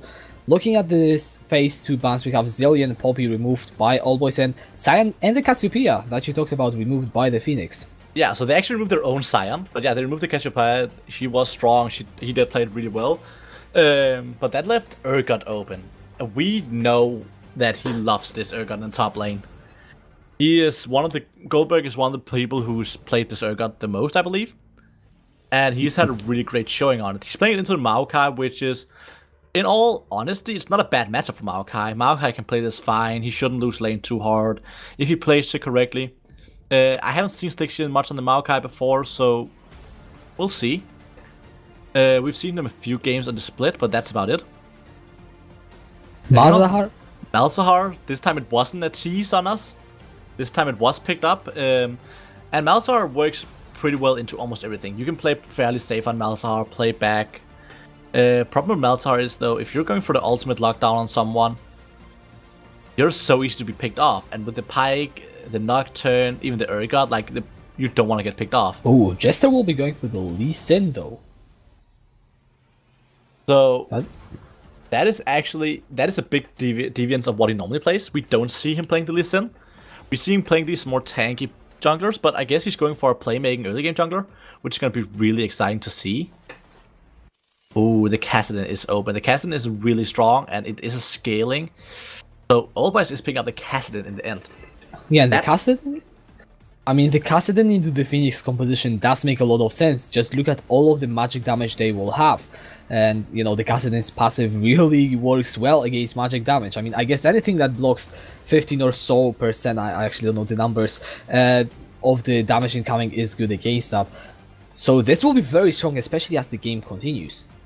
So that is, yeah, it's a really important pick because it allows you to have the Lucian to Nocturne for the early game, with the Urgot still kind of Lucian for the mid game, and the Kassadin for the late game. You have someone who can be your carry throughout the whole game. It'll just change who it is. Yeah, on the other side, you have the Phoenix, who you mentioned they will be going more for the mid-game composition with the Maokai, Kai'Sa, and Alistar. Malzahar, I feel like does fit into that pretty nicely as well. And you have got the Lee Sin for the early game aggression. So I feel like the Phoenix are much more early game tuned in. However, even then, they don't have a clear edge over Old Boys. I think one thing that's interesting is that Phoenix are actually setting up for a really teamfight heavy comp with the Alistar, the Maokai picks. And then they kind of went to go for the Malzahar to the Sin picks, which are more pick-oriented picks. Which is fine, like, you can still play the Maokai, the Alistar works great into pick comps as well. So I believe they're just going to go for these pick comps, they don't want to go for the full-on fights. But you're against the Pyke. You're not going to get a pick on Pyke, he's too slippery. Lucian, same thing with the dash. Nocturne, he has the spell shield, but he's kinda one you can pick down. Urgot is definitely someone you can pick down, and Kassadin is just going to get away as well. It's going to be really hard to make this pick comp work proper against this team comp they're against. Yeah, on the other side, the Pyke once again going in for the mad life. He has been very impactful, that fight in the bot lane where he picked up the triple kill, and from there on he has always been on the mark wherever Teddy Bear in these team fights on the Twitch would fall low, he would be there with his ultimate, just making sure to get that execute. So seeing him once again on that champion with a Lucian and even more early game oriented AD carry will probably spell a lot of trouble for the Phoenix. It most definitely will. We're seeing, so the mid lane, let's look at the matchups actually. Okay, so in the top lane, it's the Urgot into the Maokai. I talked shortly about this. Urgot versus Maokai is not really a bad matchup for either of them. It's mostly just going to be farming. If Stacy makes a small mistake, it could definitely be a kill for Goldberg. As we should talk about, he's known for this Urgot. Yeah. But if Stacy plays it very safe, he has pretty good, he can hold the lane, has pretty good sustainability. One thing that I want to point out though is the fact that last game we saw Stacy overextend in his lane and getting punished for that. If you do that against an Urgot, it could be much worse than what it was last game. So, you know, Goldberg being on an Urgot, even though the matchup, as we said, is not terrible, Maokai can stay safe pretty well, since he's just that annoying tree that will sustain through pretty much anything you throw at him. Considering how Stixie played last game, he needs to play much safer in this matchup if he doesn't want to fall significantly behind. Yeah, meanwhile, in the jungle, we have two early game aggressive junglers this time. We saw Jester actually played Amumu as an early game aggressive jungler before, and it worked out. So it's not a playstyle that is foreign to him. And I definitely believe he can adapt to it pretty well. And he just has to, if he has his jungle routing correctly, him and Fanboy probably won't even meet each other. They'll just, well, stay out of each other's way. So it's not really that important a matchup. But the mid lane. Right, let's talk about the mid lane then. What do you have got for me? So, Kassadin, as we all know and love, isn't the most aggressive one in lane normally. He'll hit level 6 and then he'll start doing his stuff, but before that he's not that aggressive. And even when he hits level 6, he's not extremely aggressive. So that is really that a good pick or important pick in the laning phase. The same with Malzahar. Malzahar wants to scale, he doesn't have that much damage. He has decent wave clear, which is gonna help him. But the damage early on isn't the craziest, so they're both just gonna wanna farm, scale a little. And Malzahar, even though Kassadin is known for, you know, not taking that much magical damage, Malzahar's a pretty good pick against the Kassadin. You have the lockdown with the ultimate, and you have the silence, like, you can actually take pretty good care of this Kassadin with a Malzahar if you play correctly. Bot lane matchup. Alright. Alistar versus Lucian Pyke. So, Yes. So should I yeah, go for it. should I start? All right. Okay. Where do I even start? I mean, I feel like the most interesting thing for me in that matchup will be to see how Alistar, being pretty strong against Pyke, will act with Lucian being strong against Kai'Sa, because you said that Pyke and Lucian will have a more of a kill threat, but Kai'Sa and Alistar, especially as soon as level 6 will be hit, together, maybe with some jungle pressure, will also be able to pack quite a solid punch. Indeed, and I do believe that actually that Kai'Sa Alistar is gonna be the favorable lane here, if Jester focuses around that lane. If Channel of Ash want to roam down there, which he should, especially when he is level 6 with that lockdown. So I definitely see that this is gonna be. Actually, I believe this is gonna be in the Phoenix's favor. You have a lot of lockdown. The Alistar is actually, in my opinion, better at peeling than Braum. Which is definitely, when you get Teddy Bear hit, you want that peel on him. Teddy Bear this time is playing Kai'Sa, which is also a more safe champion, as champion can take care of himself way more than Twitch can. And you have so much, again, you have so much lockdown. You have the Maokai, you even have the Lee Sin if you get the kick correctly. You have the Malzahar with the ultimate, with the silence. You have the Alistar, knock up, knock back. Like, there's so much for you. And What? actually, the Pyke Urgot, they're both people who ultimate relies on assassination. Yeah, the execute potential will be interesting to watch in the mid game, because yeah, That I'm requires just going, good communication from them. yes, it does. But what it also means is that as soon as any of the Phoenix members fall down, then it will be very difficult for them in the fight, since both Pyke ultimate and the Urgot ultimate have ways of creating more kills after being used efficiently. Once you grind that person with the Fear Beyond Death as an Urgot, you create a huge fear zone, which is, I mean, I don't think I really need to say how much impact it has in a fight. And Pyke, with the death from below, he does get the reset, so not only it requires a lot of coordination, but once they pull out one of them, it becomes exponentially easier to pull out another one. Yeah, but it's still, as I was trying to say, it requires a lot of communication for them. Because if you have Urgot going for that ultimate, and you get Pyke stealing it away with this, like, you've basically just wasted the whole ultimate. Or the other way around. Like, you really need them to communicate well, because that can fast turn into an ultimate not hitting anyone and being wasted for one of them. Yeah, this will be an interaction that we will need to pay attention to. I just want to throw back to the bot lane, because you talked how, you know, if Jester pays attention to the bot lane, then the Phoenix should have the favorable matchup, and I agree, but there is also ganking potential for Fanboy on the Nocturne, since Pyke, he doesn't have a bad setup, and Madlife last game has been hitting those bomb skewers consistently. There is some gank potential, but the problem is, if Nocturne tries to ultimate in on an Alistar, or even on the Kai'Sa, well, Kai'Sa will run away from him immediately. Alistar, knock up, knock back, whatever. Like, it's not gonna be an easy lane to gank for Fanboy at all. Meanwhile, Jester, he has a little easier time. Yeah, we will be now going into the game finally.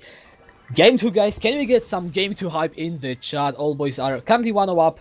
Phoenix, they will be looking to make it up. It is, of course, a best of 5, so the Phoenix not quite up against the wall, and we will go back into our discussion. So I will let you continue with what your point you tried to Okay, make. so Jester has a way easier time ganking bot lane. There, of course, are the dashes on Madlife on Supreme. But if Jester just gets one good insect, that's a kill. Or just goes in and applies pressure. Lucian under tower or Pyke under tower is not a lot of pressure you have. He can just be down there towards them, applying pressure. If they sit on the tower, he can even go behind them, around in the tri-bush, going in, kicking them out of the tower. There's so much potential for a Lee Sin in that bot lane. So if they're playing it smartly, Jester will play towards the bot lane, and Fanboy will realize there's nothing he can do in the bot lane, and probably play towards mid or top lane. Top is going to be difficult, as it's a Maokai, it's hard to kill. Mid lane is gonna be easier. There are the spell shield though, which is not gonna make it extremely easy. So it's definitely gonna be interesting to see how the jungle pressure is going to be applied this game. Yeah, and post level 6 is where I'm looking at in specific. Oh, bot lane, Madlife does land a Bone Skewer onto Rasmussen. We'll just take off 200 HP of his, but coming back to the point I was trying to make is post level 6, both of these junglers have so much more ganking potential. Lee Sin has considerably easier ganks pre-level 6 than the Nocturne, but that mark is where I am looking at for both of these junglers to unlock their ganking potential and just make plays happen, get their lanes ahead, whichever it is that they decide to go for, and well, hopefully snowball a lead. Yeah, they're definitely... So, we said it in game 1, we can say it again. It is a lot up to G-Friend and Jester. And the thing there is about both those junglers though is they've shown before that they are playmaking junglers. They are junglers who can set up what's need to be set up. And that's definitely what we're going to see here, I believe. We're just seeing some standard starting. We're seeing that Jester, once again, he's going for that full clear. This time full clear in the bot lane first. Fanboy is in, just putting down a ward, trying to get control of where Jester is. Yeah, he will spot him out, and looks like yet another time the first Skullcrab will go for Fanboy. Oh, Jester actually does manage to steal it in the end, so a nice start for him. He will chase Fanboy into his jungle. Now bot lanes are fighting. Supreme is running dangerously low. Ignite is down. He flashes away, still has the heal available. Jester goes over though and connects the Sonic Wave. That was beautiful. The Q from Jester, just getting it off, realizing how fastly that flashing with that wall will be the chance of getting the kill. And that was so beautifully played from the side of Phoenix and from Jester as well. Jester with the fast reaction, not even doubting. Had he doubted for a second whether he should flash over the wall for the kill, he wouldn't have it. He would have been too late. Beautiful plays from Jester, honestly, on this list, and I'm looking forward to him making some more of that. And yeah, that kill definitely will help. Madlife once again is running low, so the Phoenix, they are starting to assert themselves as the dominant bot lane. So, as we talked about, they should put focus on the bot lane, and oh my, the focus has started on the bot lane already. That is such a good start for them. Meanwhile, in other lanes, not much is happening. They're just farming up. Actually, small CSD in the top lane, but that shouldn't be too big, I believe. As they are just sitting and waiting for minions, both of them. In the bot lane, he's actually already sitting on a 10 minute lead. Jester is up in the top lane though. He could be looking for a kill on Goldberg. The flash is available on the Urgot. Nice interrupt on this day. The twisted advance from Stixie and this resonating strike from Jester. He gets another kill of the game. So Jester is already starting to do work around the map. As we talked about, he knows how to play this playstyle of early aggression. Meanwhile, Fanboy hasn't been able to do much yet. He didn't even get that scuttle that he fought for in the early game. He lost the top lane scuttle as well, so he lost both scuttles. He hasn't really been able to gank much, and he's just been trying to farm up his own jungle. Yeah, I mean, Nocturne pre-level 6 is a champion that is... It's difficult to really pull off ganks unless you have a whole lot of setup. And we talked about how bot lane Rasmussen and Teddy Bear, they can be pretty safe. Mid lane champion of Ash, I mean, Fiamsu doesn't have a lot of setup on his own. I guess top lane is where you could be looking at, but then ganking a Maokai whilst he's getting pushed under his turret most of the time isn't really something you want to go for. And we are going to go into a pause as Fanboy has disconnected, so I'm pretty sure we know the reason this time. Yeah, he crashed. Basically, he had a crash. Fanboy just had a... I think it's just a client crash. We'll just be waiting for this. Waiting to get back into the game. But while we're waiting for that, I'll just point out one thing. I misspoke in the bot lane about the flash. Of course, used to get out tower range. But still, the fast reaction of getting over the wall, not even doubting for a second whether he wants to do that or not, is definitely, like, that decision making. You need to do it that fast to get these plays off. In the top lane as well, Goldberg, he flashed a little too early, which meant that... Well, I wouldn't know if it was too early. He probably died no matter what. But he flashed, well, he still had the Q from Lee Sin on him. He could still follow up, and... Yeah, Jester is really doing work on this Lee Sin so far, even though we haven't seen him playing this kind of champions in the split before. Yeah, it is surprising seeing him first time on such a champion, just playing it so damn well. 2-0-0 at 5 minutes. Fanboy will reconnect, the teams are just getting ready, so the pause shouldn't last for too long. But right now, it is only 5 minutes. The Phoenix once again are sitting with 100,000, I mean, 1,000 gold lead. I don't know my numbers. apparently. 100,000? 100,000. Yes, they are so much. No, it is 1,000. And, you know, with that, I am just looking to see if the Phoenix, can they snowball this lead to the end? Because last game has been so back and forth. They had the lead, then they lost it, then they got it back, then they lost it, then they lost the game. And this time, Jester on the lead sin, he already has shown us good things. Can he carry it home? Well, if they keep going like this, with this momentum, it's gonna be looking good for them. Fanboy actually died to Raptor. I think that was because he crashed. Yeah, I think it has something to do with the crash as well. That is so bad luck. And definitely with the start that's been so far, that is not what you want. So yeah, but Jester's been playing it so well, and we've been talking about this before though. Jester is really the playmaker of this team, and that is what he showed. He's been showing this game. He's been showing the first game, and he's just, if he keeps going with the speed that he's going at right now, all of us are gonna have a hard time, well, catching up.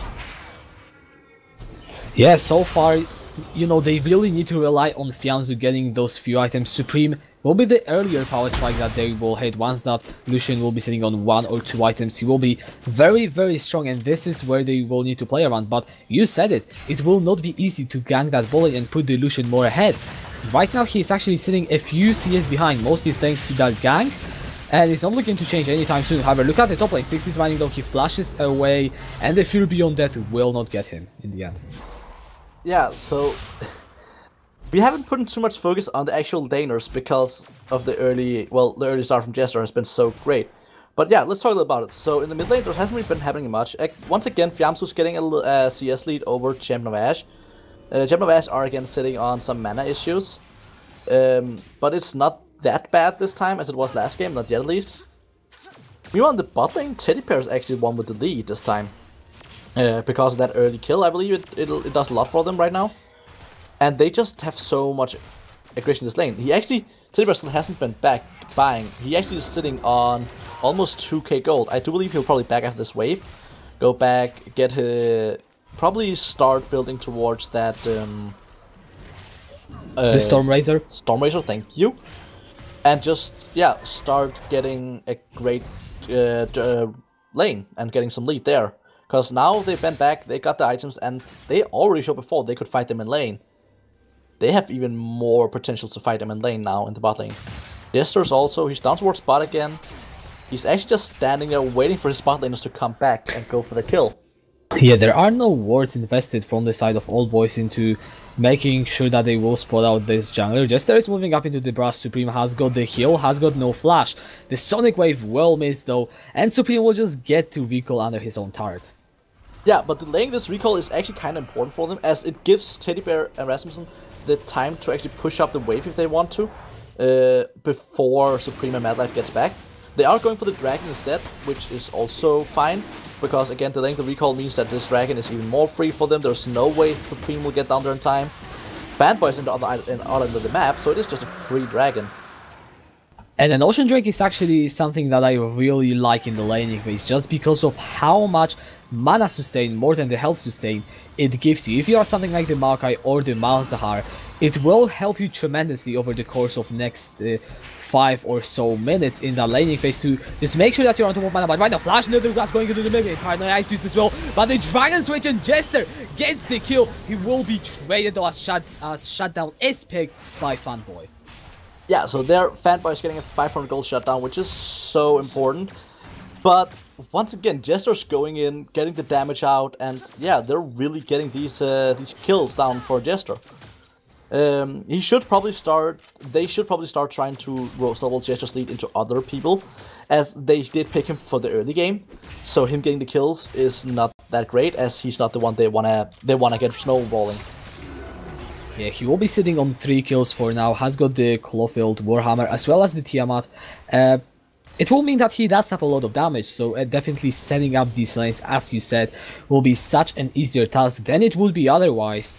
And yeah, we're going to have to see where he decides to do it. Fanboy, he has got the ultimate on cooldown, so he will unlikely go for any building ganks, but he will still camp around there, just to make sure to apply some pressure. Yeah, meanwhile, I feel like Fanboy, he needs to figure out what lane he wants to prioritize by now. He hasn't really prioritized one lane yet. Well, Jester is going back again into the top lane. The Nature's Grasp catches Goldberg after the flash, and there is so much damage on that Lee Sin. He picks up his 4th kill.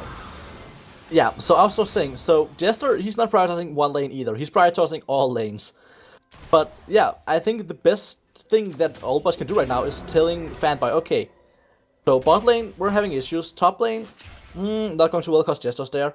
Mid lane, Jester came in as well, but yeah, so Fanboy just needs to say, okay, I'm focusing one lane, this is the lane we're going for. Other lanes, you're on your own. Because Fanboy needs to start doing something. Because, as the chat is saying, as I'm agreeing with, Jester is doing work right now. Yeah, he has been playing so well this series overall so far, as it has been pointed as well. Game 1 on the Amumu, he was finding these ganks. Right now, he's finding the ganks once again. Considerably more success, but yeah, he's still yet to translate into other lanes, which is the next step for the Phoenix. I still think Jester should go towards the bot lane, prioritize that, get Teddy Bear rolling, because Teddy Bear did show last game, if he gets rolling, he does do a lot of damage, he just needs a little peeling. And this time, you have Rasmussen on an Alistar for peeling, which is so strong. Oh, a Pulverize is found onto Mallife, he's brought back in, Teleport is channeled down into bot lane, Teddy Bear uses the clearance to ignite his down, Flash Word from Rasmussen. Can they find Supreme on the Lucian? He has got the heal available, but there are no real means of getting over the wall. The Relentless Pursuit should be available shortly. He uses the Blast away, the Calling will mean that Teddy Bear has to take a suboptimal path towards that Lucian, but I'm pretty sure he is all but set to fall. Oh, can he find Teddy Bear? No, he cannot. He forces the heal at the very least before he drops down. So that was actually, all that started off from a mistake from Madlife. So basically Madlife, he used the Bone Skewer and hooked Rasmussen right into Supreme. And basically started that whole fight for them that they didn't want. You don't want to start the fight with an Alistar standing on top of your Lucian. Like, that is not the fight you want to go for. So, as Madlife showed last game, he's really good at hitting those Bone Skewers. Now he just needs to be good at, you know, deciding when to hit them. Yeah, Goldberg in the top side. Another round of a 1 versus 2. He has got no flash, he has got nowhere to run. And Jester will kill Goldberg for the 3rd time this game. Jester is 5-1-0. That is such a start. We got the bot lane. Teddy Bear will get stunned up and taken down with the death from below. Paranoia into the mid lane. Nether Grasp. Oh, he will get Fiamzu with that, but China Mash will fall soon after. Rasmussen in the bot lane, taken down as well by the Herald. Salmon in the top lane. So that was the Nether Grasp I was talking about. That is scary, because when you're using Nether Grasp, you can't do anything else. And that means that Fanboy could actually get a free ultimate in on him. And that was just the death of Champion of Ash. He had to just stand there and watch himself take damage while he was hoping Fianzu would drop from the Nether Grasp. And he did. But, and, what's it called? Phoenix are actually making such a good choice right here. They're saying we're ganking top again and again, we're dropping the Herald and just trading so well. This is a 2v2 though. The Ignite is popped down onto Jester. Fear Beyond Death will get him in the end. A shutdown is found. Stixie in a 1 versus 3 scenario will be looking to try and find Fanboy, but there is no real chance of him getting to that Nocturne. He will use the Twisted Advance and the Bramble Smash to buy himself some more time, but Fiamzu with the Rift Walk will catch up, and the Force Pulse gets him the kill. That is also just, like, that's the best opportunity you can do right there. Just try and, like, waste their time as much as possible. The longer you can run around with them, the better. Because the longer you're wasting their time, that gave Champion of Ash the opportunity to push up the mid lane. It gives the bot lane the opportunity to do whatever they want, because they know that Fanboy's not down there. And yeah, so just try and waste the time as much as possible when you are in such a bad position. And I feel like the Phoenix have listened to you last game. This is a Randuin, not a double Frozen Heart this time. Yeah, although, but who has the Frozen Heart this time?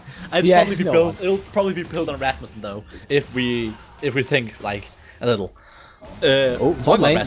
Well, Madlife is going to get knocked up. He does go under the turret with the final Manor. Fanboy is in the bot side, and right now the Phoenix will try to get away. Flash Bone Square from Madlife. He pays for it with his life, but Teddy Bear will get taken down by Fanboy in the end. Rasmussen 2 versus 3.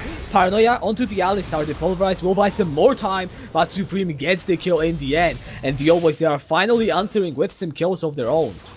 So Fanboy is finally getting out of those lanes, as we talked about. He needs to get out and do some work.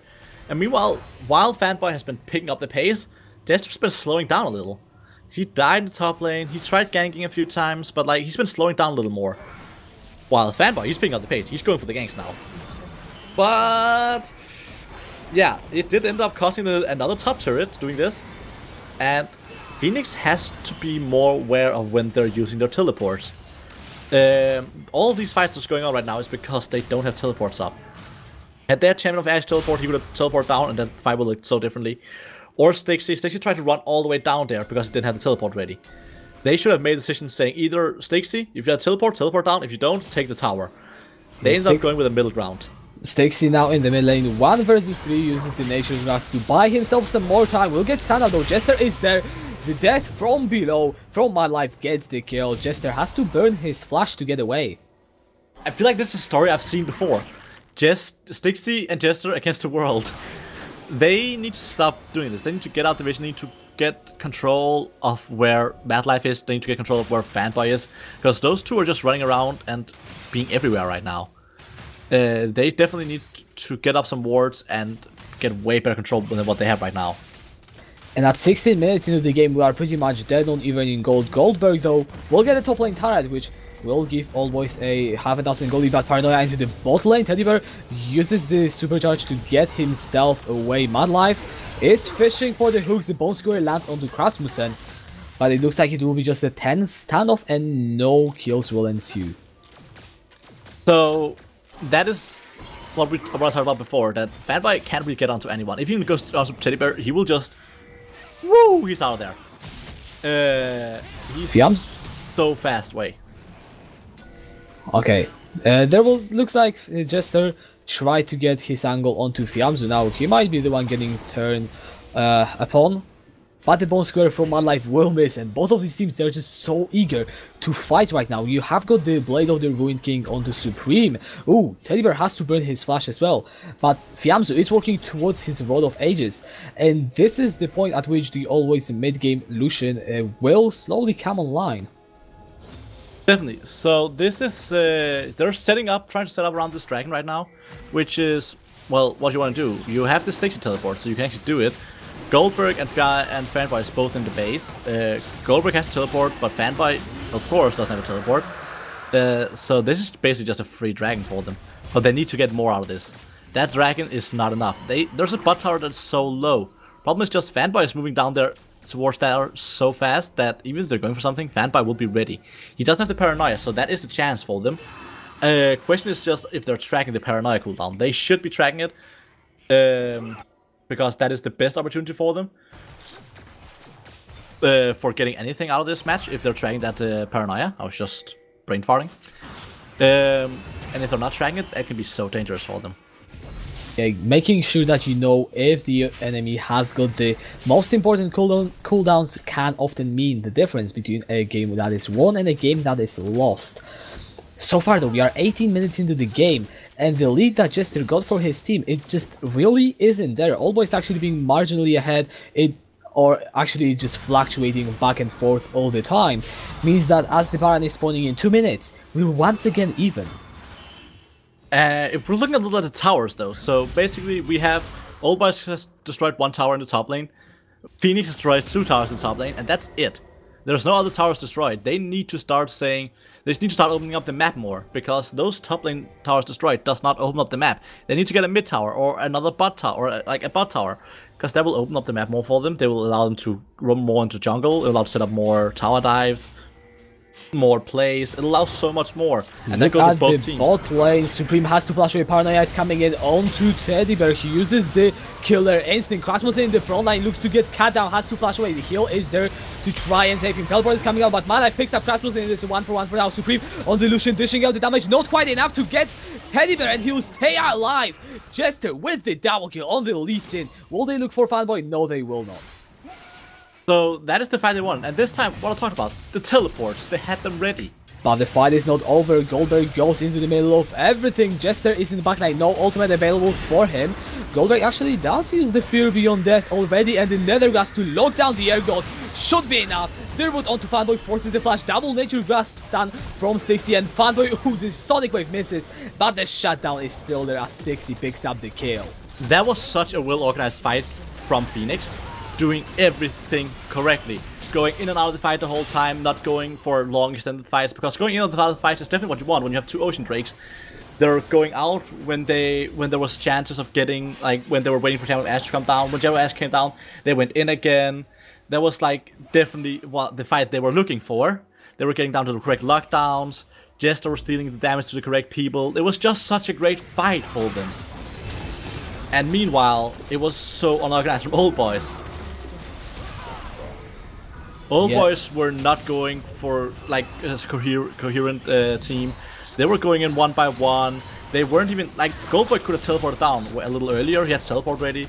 Meanwhile, Stixie, that was what I was on about. Stixie had the teleport ready. He could go in and be there for the fight.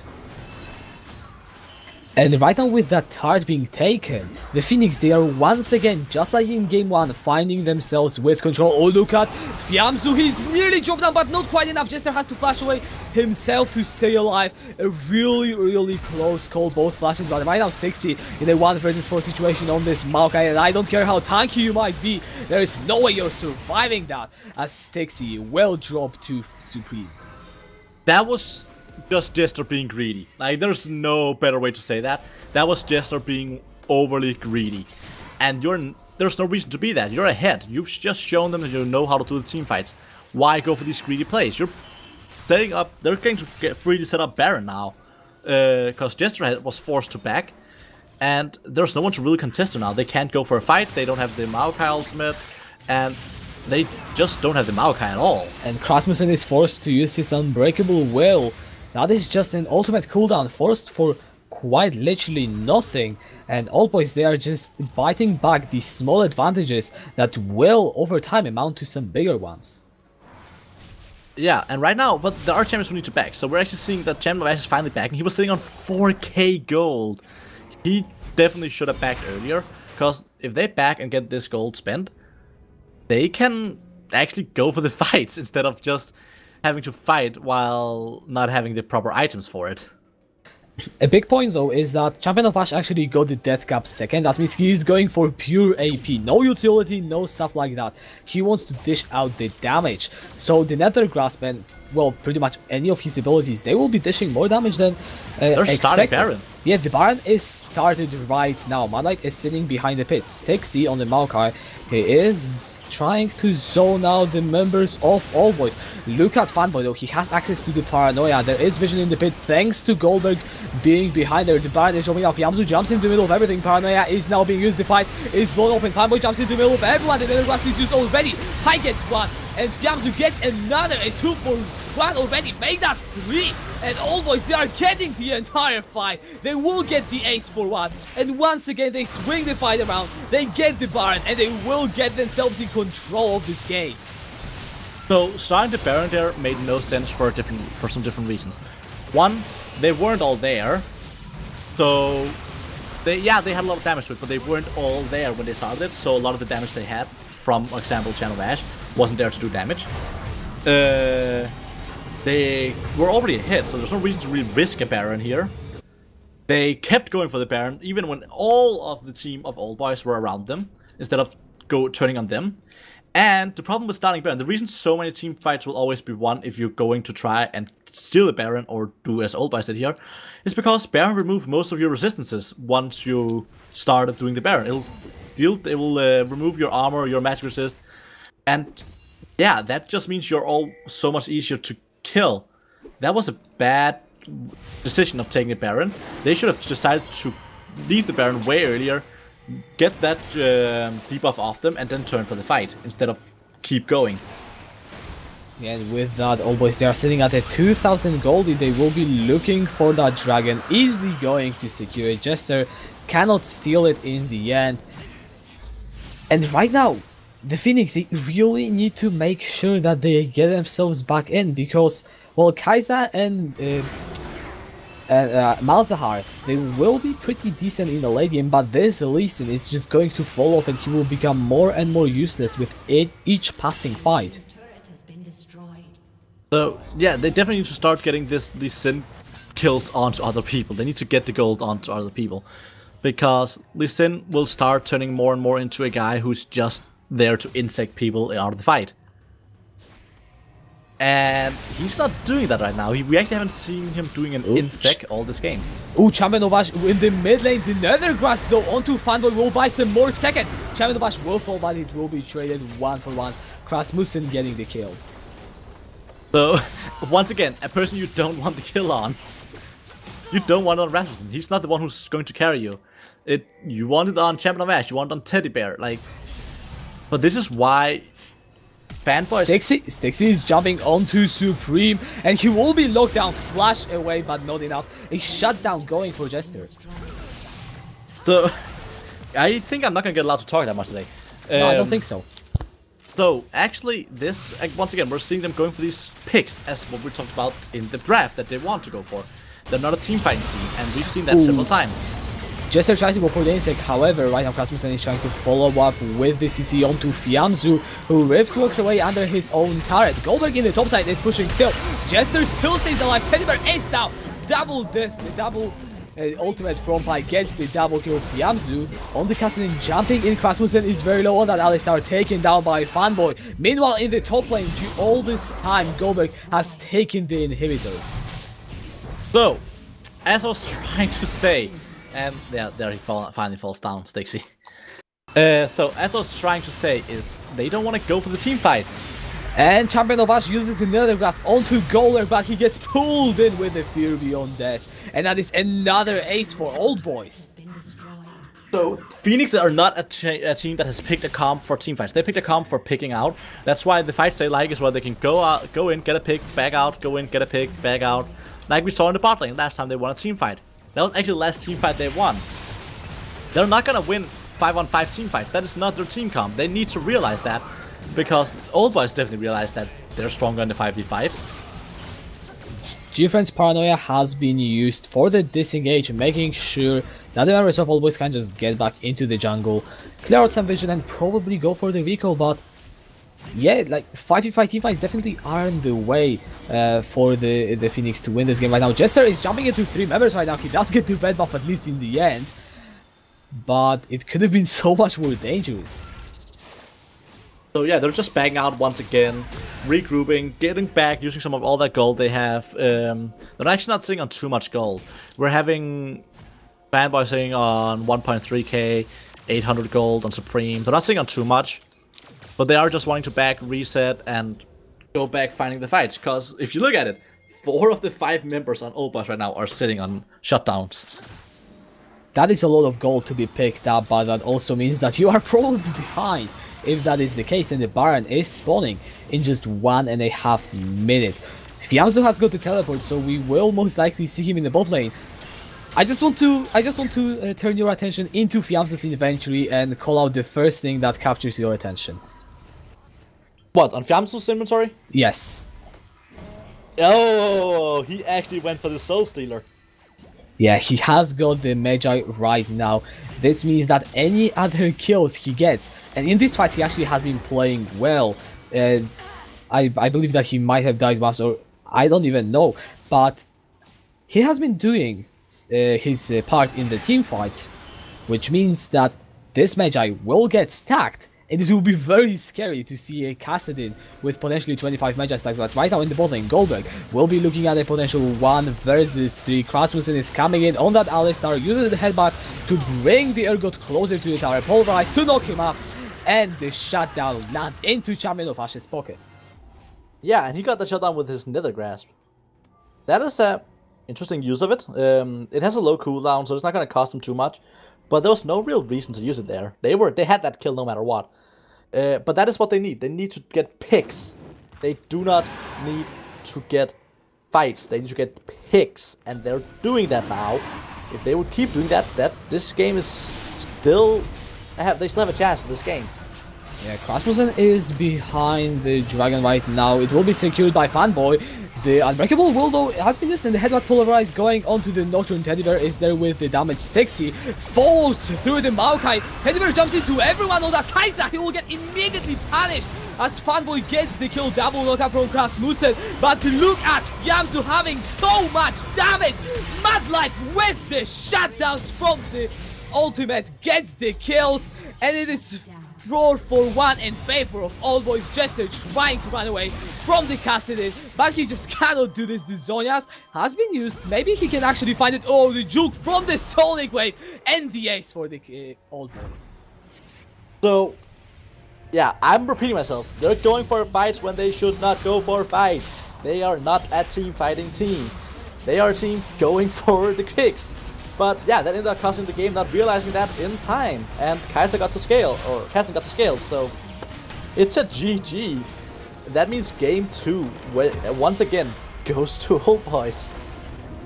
And with that, I mean, the Phoenix, they have only one more chance. They cannot lose any more games if they want to win this promotion best of 5. And I mean, honestly, it is as much as it looks hard onto the Phoenix, since they have been finding these early game wins in both games, I think it is also a good statement for Old Boys, especially when you consider what position they are coming from in the Division 1. Indeed, especially. So I do want to say one thing before we go to a little break. You will not be seeing me next game. Next game will be casted by Karim alongside Kashka. So it's gonna be even better casting next game.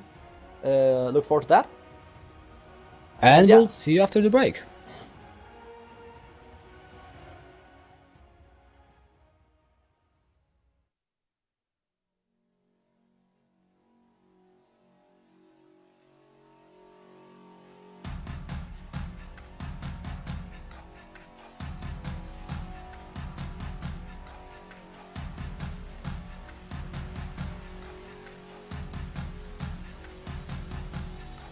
Tonight I'm coming out the shadows. Long time coming, gonna get what's mine. I'm here standing at the doorway, staring down my glory. It's my time. 'Cause I'm a light in the darkness. I'm a bullet in the gun, that's me. My heart, it beats like a bass drum. Come and let me get some. Never gonna back down, never gonna break, won't bend now. Tonight there's gonna be a showdown. Tonight there's gonna be war. This is what we came for. The victor, the champion. I'll be the last one standing. The raging, the glory. Tonight they'll write my story down.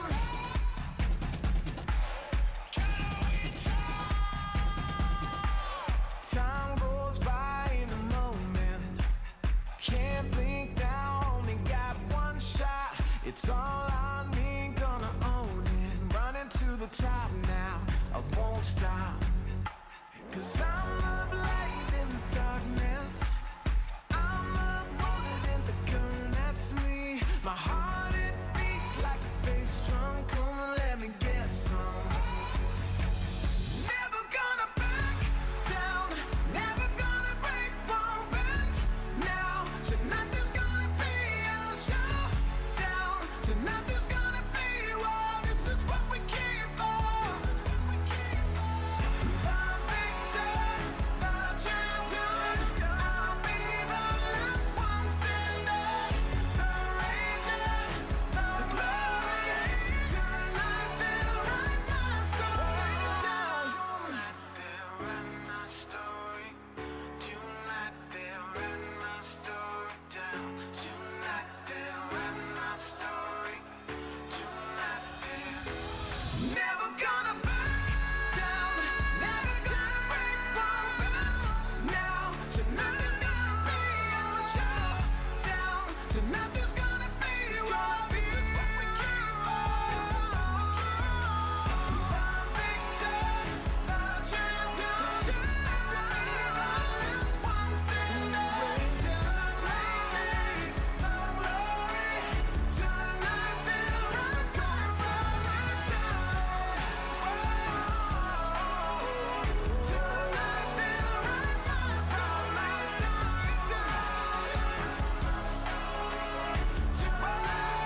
the follow. We have felt it all come crashing down from far above. Stars are rising, countless worlds colliding. Only one will take it all. Can we bring to fall the giants? Can we make the final call? We are the ones to ignite the darkened skies. The champions of a world that we defy. A soul ray of the few who rise up high. And we all fight at the last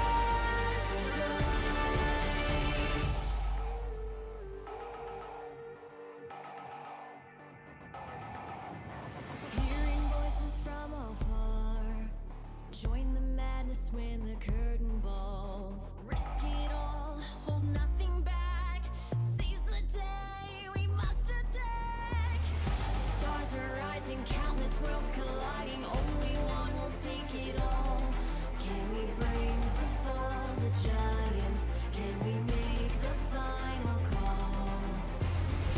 We are the ones to ignite the darkened skies. The champions of a world that we defy.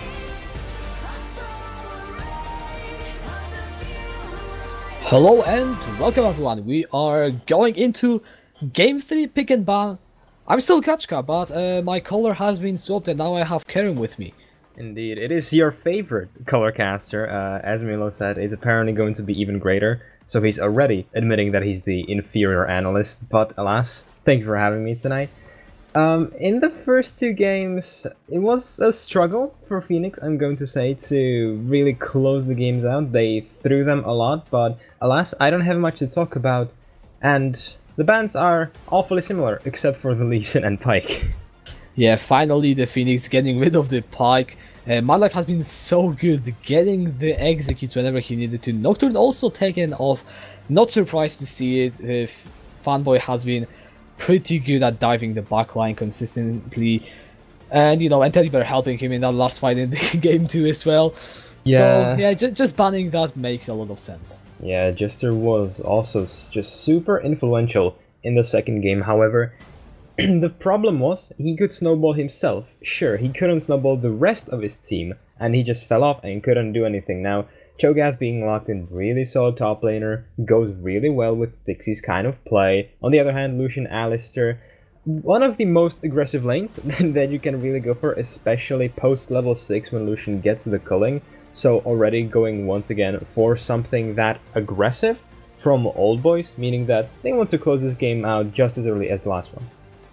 Yeah, I just want to touch on the Cho'Gath. Stixie had one of the really big games in Division 2 where he solo pretty much snowballed it, but that is a Xayah and Rakan against the Lucian Alistar. We're in for some explosive bot lanes, hopefully. So the Lovers duo does come through, similarly to the Urgot, so pretty much just a repeat from last game. However, this Lovers duo, it's always so much fun to cast, just because you can be sure that you're going to get some good, just early spicy explosive plays. Rakan goes in, Xayah follows, and they actually have a lot of upfront early game damage, as well as the good scaling portion. So generally when you let this through, you have a counter, and Alistair is really good into Rakan because he can just knock him away. However, he might just end up charmed, like the lovely cow that he is. Yeah, those will be interactions that we will need to look at. However, top lane matchup also has been locked in. That is a Cho'Gath against the Urgot, which is probably going to be one of the boring matchups, with Urgot having some possibility to bully out the Cho'Gath, but nothing really else should happen. Yeah, I mean, the Urgot is technically a flex pick. You could see it be put into the hands of Yamzu. I don't think that he will get his hands on it, as it's not really his kind of playstyle. Now, Camille being also locked in, we generally see this champion either be picked or straight up banned. It is a champion that really loves to go for the early snowball around every single lane, and putting it into the hands of Fanboy, who really does like to go for this kind of playstyle, means that it is going to be his counter pick, especially when compared to the last game, where he couldn't do anything pre-level 6, he's going to have his hands free now. Well, Anivia has just been locked in for the Phoenix. Champion of Ash will get his hands on that pick. That means that depending on what they go for with the jungle, they could get themselves a very decent team fighting composition. But yeah, once again, it will depend on that. Well, Anivia is something new, so let's talk about that pick for a second. It will be the Zac in the end as well.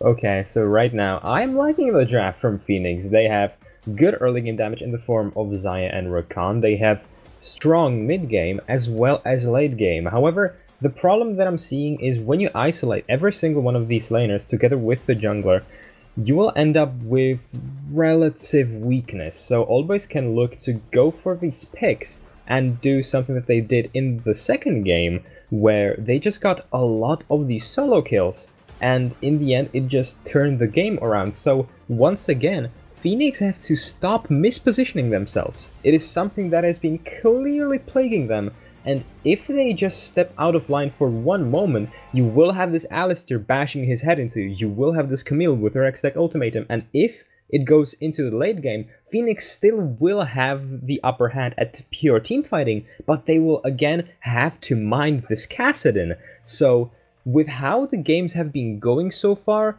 they just need to clear out their communications. Yeah, I mean, if Teddy Bear jumps into the backline like in game 2, that is not something you want to do. Thankfully, Xayah doesn't have that possibility, and her ultimate will make sure that Teddy Bear can stay alive much more easily. So, should it come to the late game, the Phoenix are in a better spot. They actually have a very good team composition when you think about it. You have the Cho'Gath, and for the pure frontline, Zac is also a tanky member that will just fly in together with Rakan. And then Anivia and Zac, they have just so much consistent damage in these 5v5 fights. They really will be a super scary team to fight against come any sort of team fight, sorry.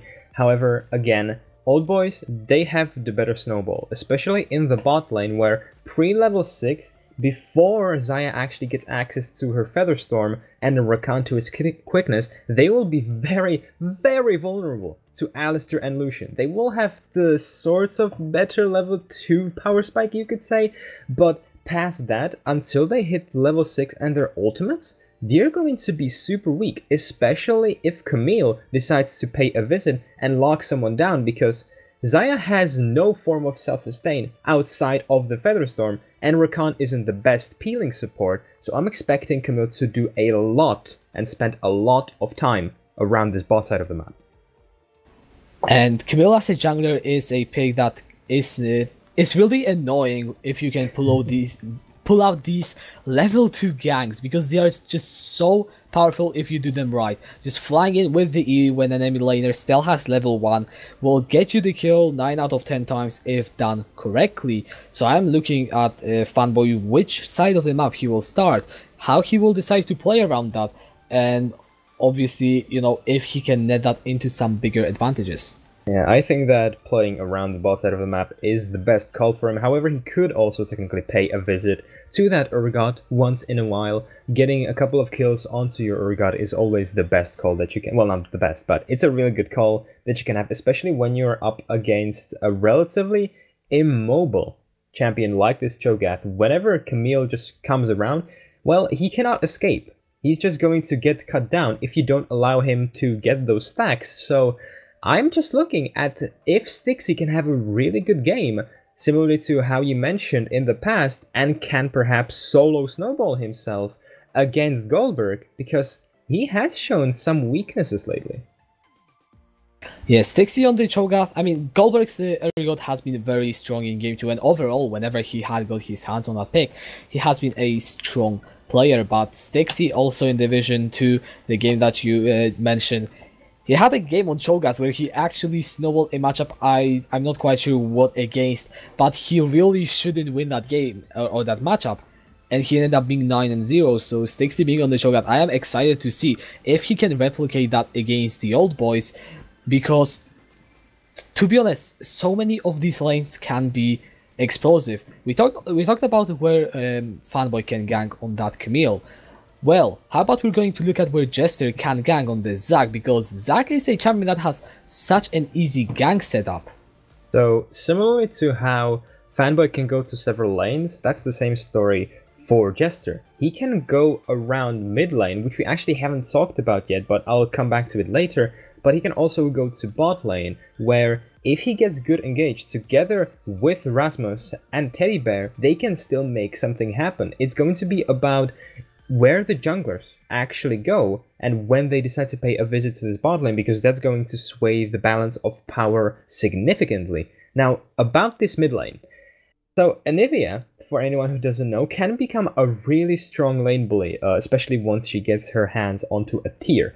And going up against Kassadin is going to be a breeze for her, especially pre-level 6, and even past it. As soon as Zac shows around, he can make something happen. If Kassadin just doesn't get the little blink off just right, he can snowball this Anivia. And if you've ever played against a snowballed Anivia, she just stuns you and throws one ice pick at you and you're suddenly dead? Well, that's not the most fun of options, so Zac is going to be running around mostly mid to bot lane, and it'll again sway how the match is going to play out a lot.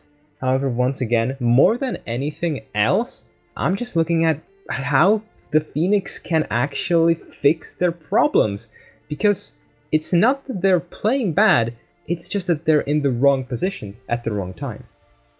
And they are not, if you look at the first 10 minutes or even 50 minutes either say of both games, then no one would blame you to say that based off that evidence, if you were to predict the end of the series, you would say that Phoenix would win it 3-0, because the first 15 minutes of both of the games, they have been playing so well. They have got the snowball. Jester was hyperactive in both of these games, getting the kills. Second game, not so much went to the other players, but he was still there on that Lee Sin, making these plays. So I feel like for the Phoenix, they have got the early game over Old Boys. They have shown it twice in a row. That is not something that just happened out of nowhere. That is not a fluke. That is something they're genuinely good at. And they need to fix their positioning and make sure that they can translate these leads, because it is something that left me so unsatisfied after these first 3 games, just watching those insanely well built early game leads being thrown away just like that because someone stood somewhere where they shouldn't be. Yeah, that is the problem when you're just facing against something like that Alistair, like that Pyke. Whenever you're against something like that, something that can really punish your positioning and can displace you to actually just burst you down immediately, you have to be aware of that. And going up against this lineup of Old Boys, it's going to be a very similar story. You have this Alistair, you have this Camille, you're going to have to be really, really careful, or you're going to end up in a really shallow grave. But if they do actually position correctly, if they just manage to keep their front line intact, if the Zac can bring out Old Boys to the front line where they can CC them down with the Cho'Gath, Zayas, Root, as well as Rakan, that is a really good option for you in those teamfights. They can pull it off. It's just a question of can they, and if they can't, well, I'm going to be harsh, but they do not deserve to actually go into Division 1. Yeah, the Phoenix, if they want to prove that they are worthy of getting to Division 1, then they actually need to pull off a reverse sweep right now, winning 3 games in a row. And well, we're going to have to see if they can pull out 1 at first, and then maybe make it a 3. We should be going to game 30. Yes, a 3. No, a 3. There is a difference. Is there? Maybe. I mean, English people like to tell us there is, but no one actually proved it. Yeah, no one knows if there is a difference between the 3 or a 3.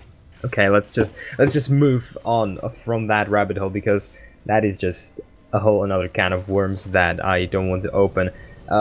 Let's talk about these teams in general, because I feel like it's really interesting seeing the bit of a divide between Division 1 and Division 2. Old Boys are currently sitting at the very bottom of Division 1. They have been completely unable to really do anything there. And on the other hand, Phoenix, they completely stomped in Division 2. So like, how big is the disparity? It's not because of ranks, it's just because of how the teams communicate, how much time they spend together, and again, that isn't something that you can fix super easily and super quickly, so maybe Phoenix just have to look at it from a longer term point of view. Yeah, the communication does seem to be the big disparity, as you mentioned. And Old Boys, even though they really haven't been able to stack up against the Division 1 teams as well as they would have wanted to, they are still a very good communication team just because their environment forced them to. The Phoenix, they have been outplaying these Division 2 teams, means that they never really had to make these elaborate communications and just practice it to the net. Perfectly. And this could be one of the reasons why we are seeing so many early game leads coming from the Phoenix, because they're used to getting them, but not really being able to close them off because their communication isn't quite where it should be. Yeah, and I don't want to draw too many conclusions here. However, when you compare some teams from Division 1 to, say, Phoenix, the difference is, you can say someone like Hillerød, yeah, you can have them also be a super early aggressive team. However, the difference is, whenever you look at a couple of early kills being taken on the side of Hillerød, there is usually several thousand golds of a lead as a flash is forced away from Anivia. Regardless, returning to my point. And in these teams, they cannot actually find any objectives in the meantime. So it's not only communication, it's also just playing around the map very differently. And that is the scenario that the Division 1 forces you to adapt to, as you said.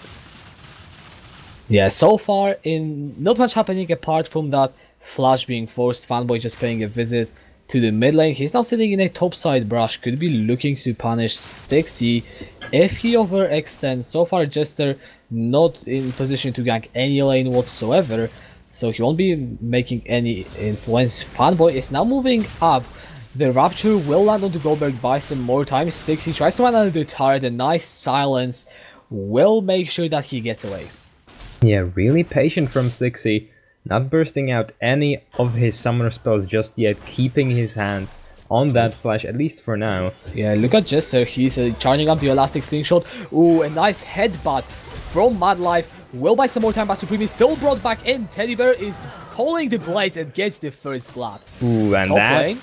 Okay. Stixie once again in the 1v2 now burns the flash, and Fanboy will respawn up as Goldberg gets the return kill. Yeah, and I just praise Stixie for being super patient with his flash. He could have held on to it. Well, he doesn't have it now. However, once again, a similar scenario to what we've been seeing in the past few games. Phoenix getting a couple of a first kill, the first blood. However, this time it's different, in the sense that it's actually on Teddy Bear. And while yes, he hasn't had the greatest of times in some of the fights, he is still supposed to be the main carry of his team. It's not sitting on someone like Jester, who had a snowballing, essentially assassin, but it's sitting on a hyper carry, so already Phoenix will be happier with how it's developing. Yeah, bot lane we see some more fighting develop. Madlife went onto Teddy Bear and dropped him down to half HP, but that will be traded back onto the Alistar. Overall, no summoners burned, just some health traded back and forth. Yeah, and Fanboy right now just stealing away the jungle of Zac. It's going to be even amplified by the fact that Zac cannot really go for these invades, just because it's a green blob. Come on, look at him. He's so happy, just sitting in the bot lane ganking. I mean, he did take the blue buff off Fanboy. Now he's charging up for another gank, another headbutt from Madlife, but he's brought back with the stretching strike. Teddy Bear does get a double Manwood collar, but the ignite is taking him down. A heal has been used already. Can he survive? Yes, he will, just in a slither of health. Supreme is looking for Wolf. Rasmussen is running low, but the stretching strike bring him back once again. The Lucian is so low, but no one can finish him off. Jester still trying his luck. But look at Fanboy, he's making his way down into the bot side. No summoners available on Zad. The hookshot stun connecting onto Rasmussen. Fanboy is low himself. There are so many low health bars, and no one can finish anyone off. Madlife has no mana, so he cannot really set anything up too much. Rasmus is just slapping them around. Okay. What is going on with these fights? Honestly, everyone wants to fight, and another... Okay. I thought Jester was going to go in. Yeah, that could have been really scary for Supreme. He still had his relentless pursuit, but that was going to be a really terrifying scenario. So nothing actually comes off that one fight, and there were, again, oversteps on both sides. You saw Supreme getting caught out, then Fanboy came around, and he missed pretty much, well, everything. So... Oh, Supreme going on to Teddy Bear. Teddy Bear has no mana. The shield from Rasmussen is not enough. And Supreme will find the kill. And once again, you cannot overextend when you're playing against Illusion with Alistair. They just have so much early game damage, and doing this means just that you're not respecting them enough, or you just don't know their damage. Both of which, not the best of scenarios. And the Infernal Drake is available. It's wide open for all boys. There is no contest possible by the Phoenix. There is no vision. They don't even know what's going on. Jester isn't even right there. And all boys, they are this time finding the advantages. And my question is, if the Phoenix lose when they are ahead in early game, what happens when they aren't? Here comes the scenario, right, where both of these teams have shown weaknesses and their capability of misplaying. Now, Old Boys have been really good at capitalizing on the mistakes of Phoenix, however, I'm still yet to see it from the Fallen Bird, so, you know, maybe they are still going to be really good at it. You have the possibility to catch someone out with Rasmus as well as the Zac, so if Old Boys make a mistake, Phoenix can still capitalize on it. Just, they have to, you know, sort of get there to actually pull it off. Yeah, Champion of Ash isn't necessarily having the best time in the mid lane against Fiamsus Kassadin. He's just getting bullied to half HP. Now much lower than that, only 200. And I mean, when you are seeing Kassadin getting ahead in the lane, that is definitely not a welcome sight. In the top lane, Stixie is running low on that Cho'Gath. Goldberg still has the access to his ultimate. He does throw it out, and it will be the end of Stixie as he gets pulled back in. Well, so far, it's not looking too great for Phoenix. They're dying even more than their name would suggest, but you have now Urgot sitting on a couple of kills. That isn't the best of scenario, granted, yes, but you have mid lane losing to a Kassadin in the laning phase, which, as a ranged mage champion, should be just an absolute no-no. That should never happen, pretty much. But it's, once again, just a testament to the individual skill of players, I'm going to say, on the lineup of Old Boys. One thing that I noticed is the Phoenix. They are running a composition with 3 bird champions. Oh. Is this the Illuminati confirmed? Well, I wouldn't say it's the Illuminati just yet, but Ash, please don't do that. Why is he still in the lane? Ooh, Jester is trying to go in, but the Rift Walk will just get Fiamsu to safety. Like, you cannot just gang an Kassadin like that. Well, he tried to bait him. He tried to bait Fiamsu into a fight under his turret, but alas, not much happened there.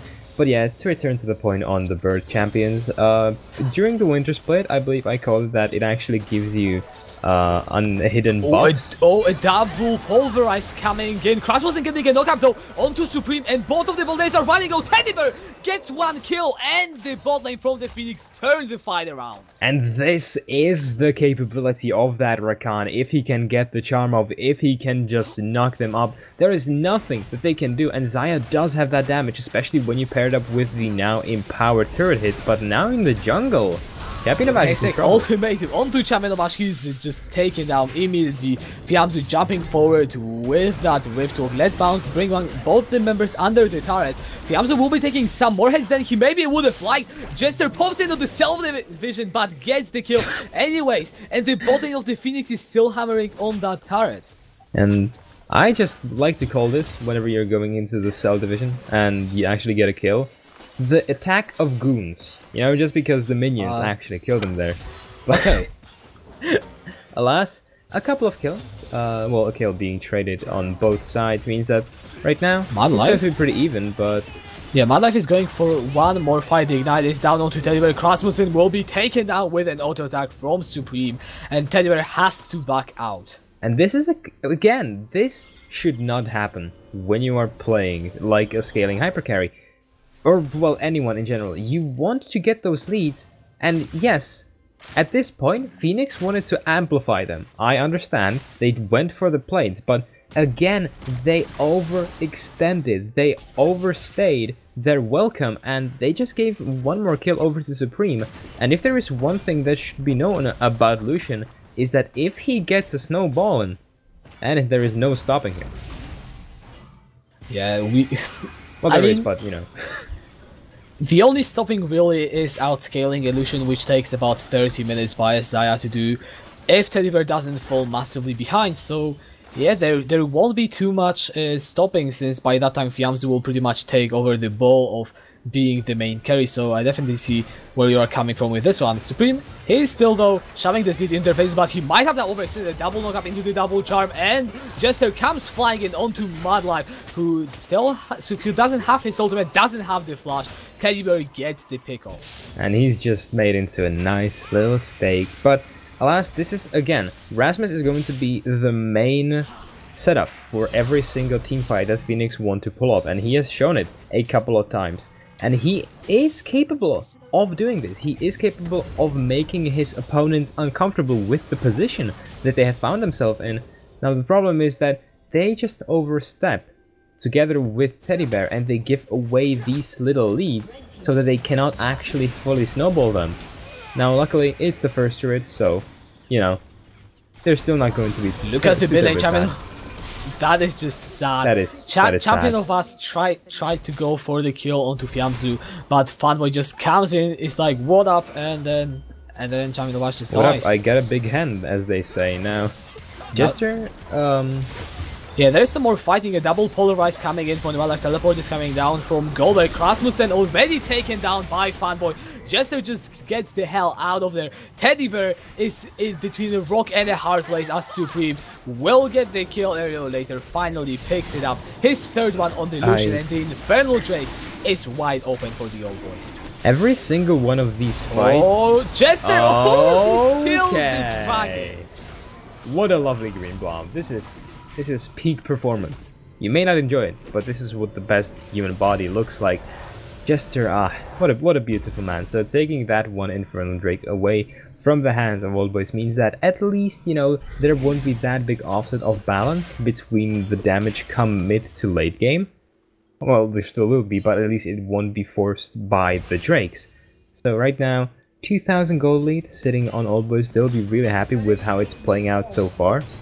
And Phoenix, they are clearly just going for the late game. They just want to scale, they just want to get a couple of items on Zaya, and then they can maybe look to pull something off.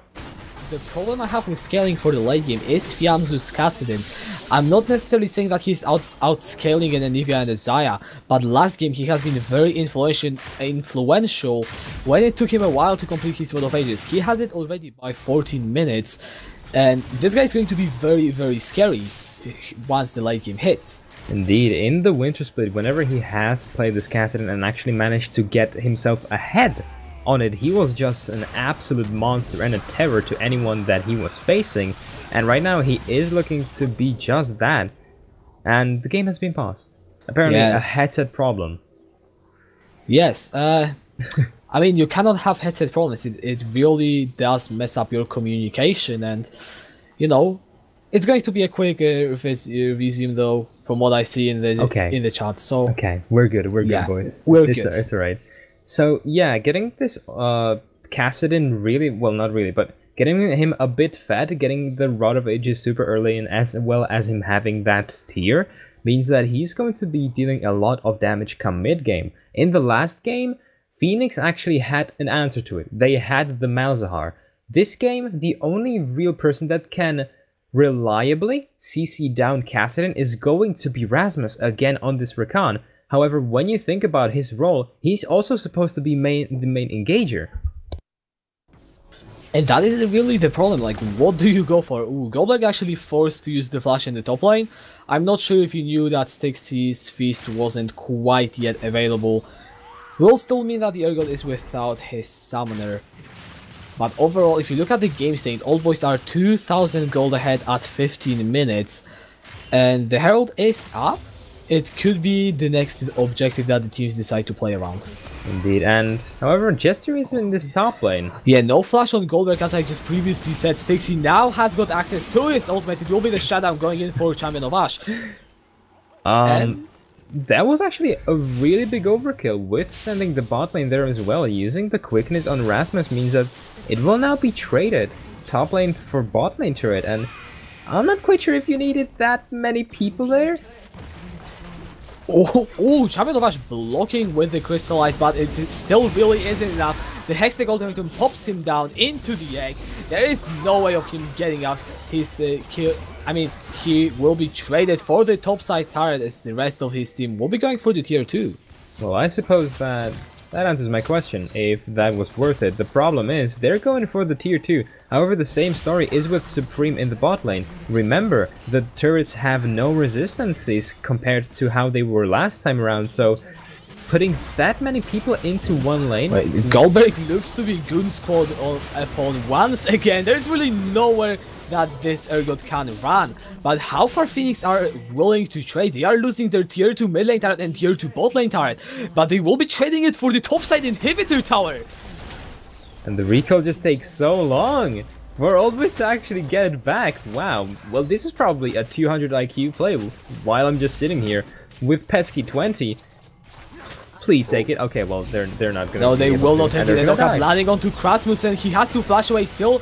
I mean, has not got access to the quickness. Fiamzu in the backline on that Cassadin. He doesn't quite have enough damage yet. Champion of Ash getting mud life. Fanboy looks to run away, but the Crystallize will block his path. Another kill, a 2-for-1 in favor of the Phoenix. And 17 minutes in, they will take the inhibitor. The fight is still going on as Goldberg in the front line is trying to get the damage. Fiamzu on the Cassadin. Can he find the damage? No, he cannot. It is the shutdown for Teddy Bear.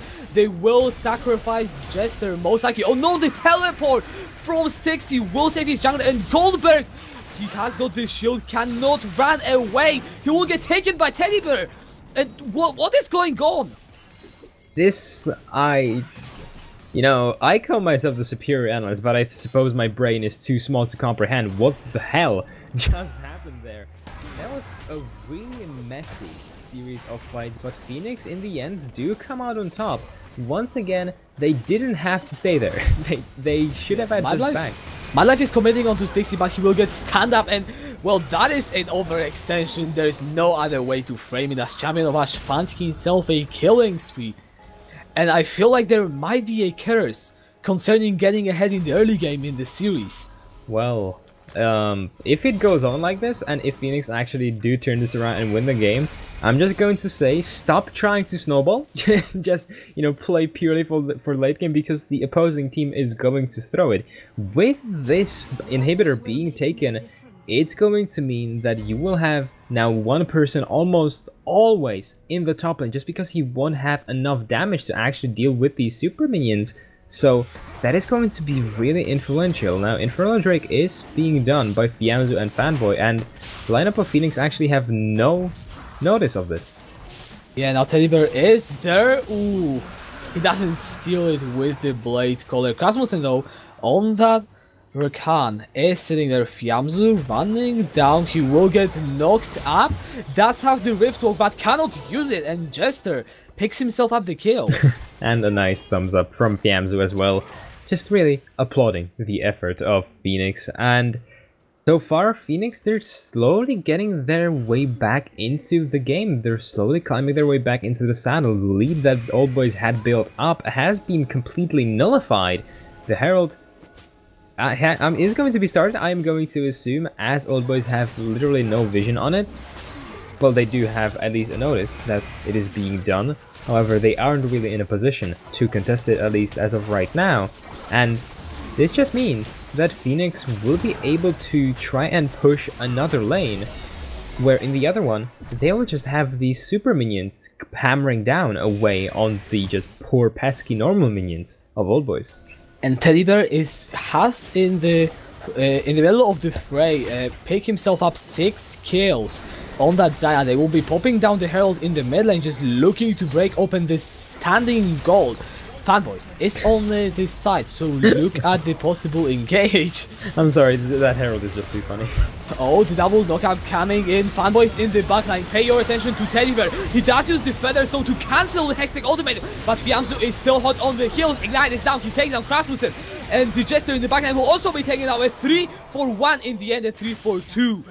But the fight win still going in favor of Old Boys. And really important fight from Old Boys that they actually kill the Herald and don't let them snowball their lead any further. Now the Super Minions have arrived at the Nexus turrets, but they will be cleared out just promptly. And this series has just felt like so back to back. Every single team is capable of capitalizing on the other's mistakes. They're capable of finding these leads, and in the end, it's just going to come up to one big fight in the late game, which is going to result in the victory or loss for every single team. So both of these teams, they just have to get to late game essentially. Who gets the late game though? That is the big question that I have, because I see a Kassadin, and even though Lucian isn't the strongest champion in the late game, well, Kassadin, I'm pretty sure he can make up for it, but on the other side you have two champions that scale with the damage in the form of Anivia and the Zaya. So who really has got the edge? Or if no one, then how do these teams can make themselves have the edge? See, this is where the role of Rasmus really changes, because he will turn from the engager to the peeler for Teddy Bear and will leave Zac to do his own bidding against the lineup of Old Boys. So it will again come down to, yet again, mispositioning. I know that I have said this word way too many times. I feel like I'm going to go to hell for that. However, it is going to be all about that. Kassadin loves to just burst people down as soon as they are away from their front line, before he actually can be CC'd down.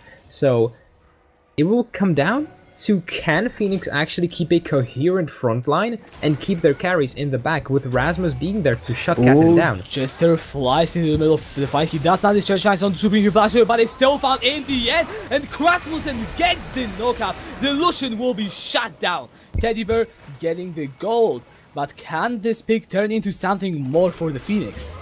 Well, they can be looking to get this inhibitor turret. The biggest damage dealer, at least right now, from the lineup of Old Boys has been taken. Teddy Bear is sitting on 2 items, so he still will be dealing a lot of damage. Baron buff isn't available for the lineup of Phoenix, and if they're going for a fight, I'm going to say that... Jester getting another engage, a double knockup sticks, he gets Fanboy.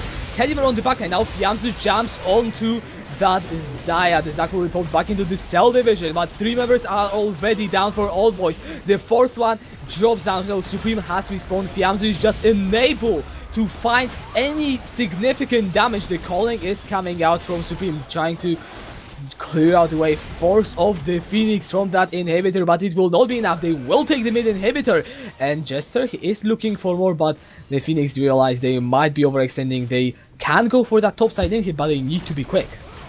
And I know that I criticized Phoenix for mispositioning a lot, but they still have the Zac, they still have the Rakan, and Fiamzu is between a rock and a hard place right now, just running away. Yeah, what a poor man. Fiamzu is trying really hard to get into the backline and find these assassinations, but with 2 items on the Kassadin, he isn't necessarily having as much impact as he would love to, and it will take at least 1 more item before he can have these one-shots, and before his presence in the backline will really concern Teddy Bear. Indeed, and now, returning to what I was saying, Phoenix, they have shown weaknesses in their positioning, but they still have the Zac, and they have been great at just punishing Old Boys for doing the very same thing. Mountain Drake has been taken by them, but that doesn't solve the big overarching problem for both these teams. They both just make these little mistakes, and every single time the opposing team has a champion where they can just catch you out and make sure that you're CC'd down promptly and murdered. I'm not even killed, just straight up murdered.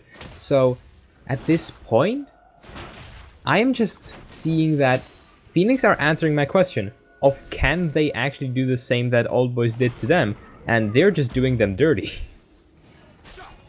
Yeah, Rasmussen even going over the wall, getting the blast cone, so the Phoenix, they are setting up around this Baron, but they aren't that far ahead. If you look at the gold, it is only 1,000. And yes, Xayah is going to be more useful than Lucian. Actually, Teddy Bear is sitting on 2 items, whereas Supreme only has 2 and a QSS. Will be significant, but it isn't so big that it's insurmountable. But right now, Goldberg, he is in a very tough spot. He will just get charmed out, flashes away from the ground entrance, but he's still getting hammered on. However, pay your attention to Champion of Ash because he's completely out of position. Stixie goes into the backline onto Supreme. Can he get that one shot onto the Lucian? The QSS has been used and Teddy Bear kills Supreme. Fanboy jumps in the middle of everyone. Double kill already going in for Teddy Bear. Malach is running over Cosmos and gets the kill. Fiamzu gets the assassination onto Teddy Bear, and those are the carries of the Phoenix. Double kill for the Cassidy. He's still looking for more, trying to shred these tanks. Fanboy gets Jester. Stixie, the only person alive, trying to get away. The flash forward, but the hookshot finds him, and the shutdown is found for Fiamzu, and Old Boys get the fight with NDAs. And you mentioned that the lead is pretty much null, and right now it just shows.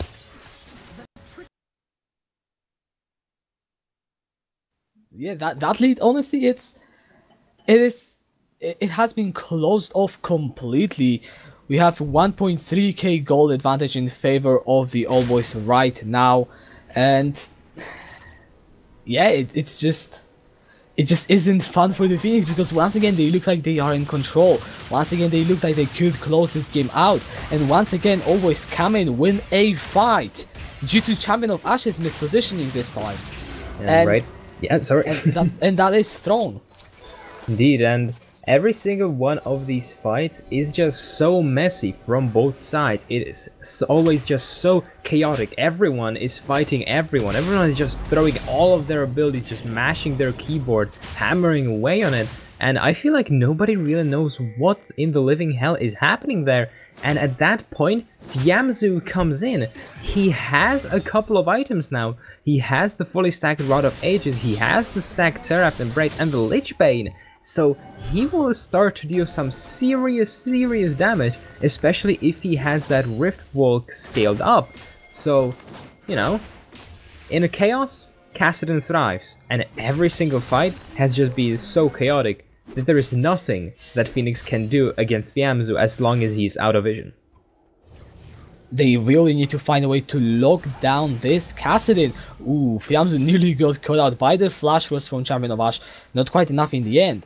But with the double Infernals to amplify it all, the amount of damage that Fiamzu will be putting out, especially after that last fight, like we saw how quickly he actually deleted Teddy Bear and Champion of Ash, well, it's going to be even quicker this time. Indeed, and at this point, Phoenix just needs to really peel for Teddy Bear, as he will be the, well, not only, but one of the most crucial damage dealers on their lineup, together with Champion of Ash. And fighting in these jungle choke points is going to be actually really good for Anivia, as she can use the Ice Wall to separate both these teams away from each other or lock them in, depending on their liking. And again, it will come down to the communications on Phoenix, but the problem still remains. They have to keep Rasmus nearby Teddy Bear, or, well, Anivia. If one of these falls, they're going to be having a really bad time against the lineup of Old Boys, just because so many more people have actual damage in the team fight. So if you kill 1 or 2, you can still lose the fight. Yeah, now Goldberg is running onto Stixie into the bot side. Looks like it will be a 1v1 between the top laners. Ergo just hammering away on that Cho'Gath. Meanwhile, the 4 members of the 2 teams in the top side, they're just trading vision and mid lane priority in hopes of getting the edge over that Baron buff. You know, I said that the gold lead of Phoenix wasn't really big. The gold lead that Old Boys have right now isn't either. It is only 2,500. And even though we have seen Fiamzu's Cassidy and how strong it is, well, it is still... You can't still shut it down. It's not like it is unstoppable. You really can shut it down. He is still super squishy, but again, they need to pinpoint his location and just immediately shut him down. Yes, Supreme does have damage as well, but he isn't the biggest threat right now. If you eliminate Fiamzu, you essentially eliminate any sort of threat to the Teddy Bear and champion of Ash, because now they can actually stay alive throughout the team fight. So killing Fiamzu should be their top priority in every single team fight. And I just want to point out that that has been the 4th Drake that Old Boys have picked up for themselves. So next one will be the Cloud Drake, and after that, it is Elder time, baby. Yeah, if the Cloud Drake goes into favor of Old Boys, then a 5-Dragon Elder Drake is absolutely massive. Oh, Fiamzu, he does Rift Talk over the wall. He looked like he would be in some trouble. In the bot lane, we still get more fighting between Goldberg and Stixie. Will not result in any one of them going down. Krasmussen actually will pay attention to the bot side. He does not find the knockup as Goldberg flashes out, and that is just a Summoner traded for a short visit, so it is a worth trade for the Phoenix. But one thing though that I did want to point out is that we keep talking about, you know, Fiamzu being really the person you need to focus on, and that has been pretty much his story for the entire split. He has been that one person for Old Boys that has been able to pull the ends together and be the major threat. But And right especially on this Kassadin, yeah. Yeah, and in the bot lane, Goldberg goes for another 1 versus 4, but Always they immediately turn towards Baron. Goldberg is set to fall, nothing to change about that, but with Jester showing in the bot side, there is literally no response possible. The teleport is still invested from Stixie, and I really don't think that it should have been, because Phoenix, they lost the Baron, nothing they could have done. There was actually a really big misplay from the side of Phoenix. They saw the opportunity of killing Goldberg, but they were again way too eager to capitalize on it. They gave him the overkill treatment, and they just put too many people into the bot lane to deal with him, and now Krasmussen tries to go in for the engage. The QSS has already been burned, and the flash from the Supreme, but Fiamzu is in the backline on the rampage, already taken down the Teddy Bear. The double kill for Fiamzu, and it is 4th kill already. Jester is in the Cell division, he will revive, but that might be the end of the game. And this is just so depressing if you're Phoenix. You have played so well in Division 2, and yet you fall against Old Boys in just 3 games, it seems. The death timers are so long, it's just Jester that can try to salvage the situation, but the turrets are just falling so damn fast. Fiamzu has so much damage, and there is no stopping. The Old Boys with the 3-0 sweep prove that they are still worthy of Division 1, and they will stay in it for the next half of the split. And that is officially any hopes of Phoenix squished, squashed, and extinguished from ever reaching that Division 1. It was the final game. I was sort of hoping for a longer series, you know, maybe that we could have had gone into at least 4 games, but alas, it wasn't a complete stomp. It was just both of these teams, you know, making some mistakes, and in the end, Old Boys were just better at capitalizing on them, and in the end, using their power spikes to just push Phoenix away before they could actually do something with their scaling composition. Yeah, and with that 3-0 win, Old Boys will be staying in Division 1, the Phoenix will be staying in Division 2, nothing will change. And you know, let's talk a bit about what that means. By the way, guys, vote for the MVPs with the links that Color Point provided in the chat, but let's talk about what it means for both of these teams, this result, because they don't change, but Old Boys, they won more games here than in the entire first half of the Division 1. That is just, why did you tell me that? That is just sad. But yeah, Old Boys have displayed to us that they are individually a good team. This was the very same scenario that they found themselves in the Division Deciders. However, the problem with that is that they are skilled individually. They do have the mechanics, and they can pull off something like a snowball in the beginning of the game where it's not about communication. The problem begins when you're actually facing the teams that can communicate and also have good individual plays, and I feel like that is what separates both these teams, both these divisions, because, you know, in the end, the team that can coordinate better is just going to come out on top every single time, unless they are, you know, 16,000 gold behind. Yeah, but you know, also the Phoenix, even though they haven't managed to pick up a single game in this in this promotion match, they have shown that they are very capable of getting leads against teams that are better than them overall, as you know, as was shown in this best of 5. So, you know, I think that is still really well played by them, showing that they can be this very strong team. And coming into the second half of the split in Division 2, they will be definitely one of the top contenders. Oh, definitely. They are still really strong. It's just that they do not have the communication completely fleshed out.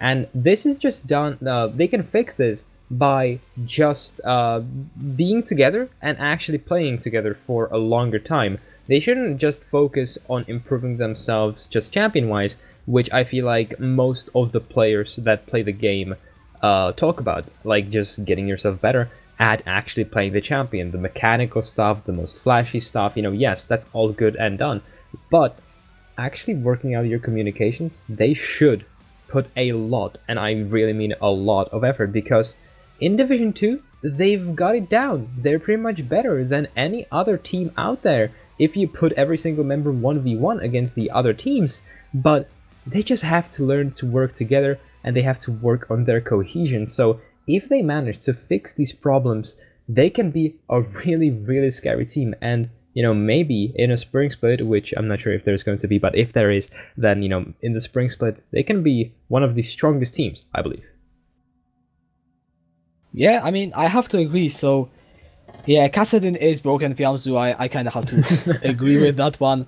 But yeah, looking at the MVP votes, looks like we have the favorites of the crowd. Jester has the most votes for the Phoenix, and Fiamzu has got the most votes for the DK All Boys. I don't think it is really surprising. Jester, he has been so influential in all 3 of the games, not quite able to pull it together. Like, even the last one, he was 3-3-17, 20 out of 23 kill participation. I don't ask me to calculate the percentage of that, but it's okay. It is high. I think you can definitely see that. Yes, it certainly is, and both of these players, they really did play, I'm going to say, the best from both of their teams. They seemed like they at least had their vision in front of themselves, and they didn't really fall prey to the chaos that really was this entire series. Jester, he played well around the early game, he did his job, but the entire team overall was incapable of actually pushing those leads any further to make a significant difference. And Fiamzu, every single time, he just played to his strengths, he knew his champion, and he capitalized on them. It's clear that he was on his comfort picks.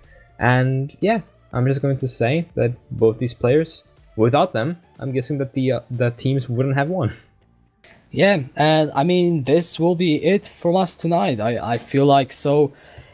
This is the last scheduled game of the first half of the split. This split will resume on 10th of January, but I think we might have some stuff in the meantime, so join our Discord to find out if you aren't there already. And also, you know, follow us on Twitch, YouTube, Twitter, Facebook, if you're still using that, or tell your mom to follow us on Facebook. Or you can also follow us on Battlefy, because there will be some tournaments once this split is over. And yeah, subscribe to PewDiePie, and you know, and yeah, on the 5th of January, I believe we will be hosting. Oh yeah, it's not announced yet. Oh, it's not announced. Well, yeah, you haven't heard anything. Leaked, but still join the Discord because it should go out soon. So yeah. Yeah, we'll be organizing something in the meantime before the second half of the split, and yeah, what else is there to say? Well, I was Kachka, and yeah. I've been Karim, yeah. Thank you, and we wish you good night. Yeah, thank you from the bottom of our hearts for seeing us this Wintersplit. It's been a blast, and let's make a toast to the second half, and let's make it even better than the first one was. So yeah, have a good night and enjoy Christmas.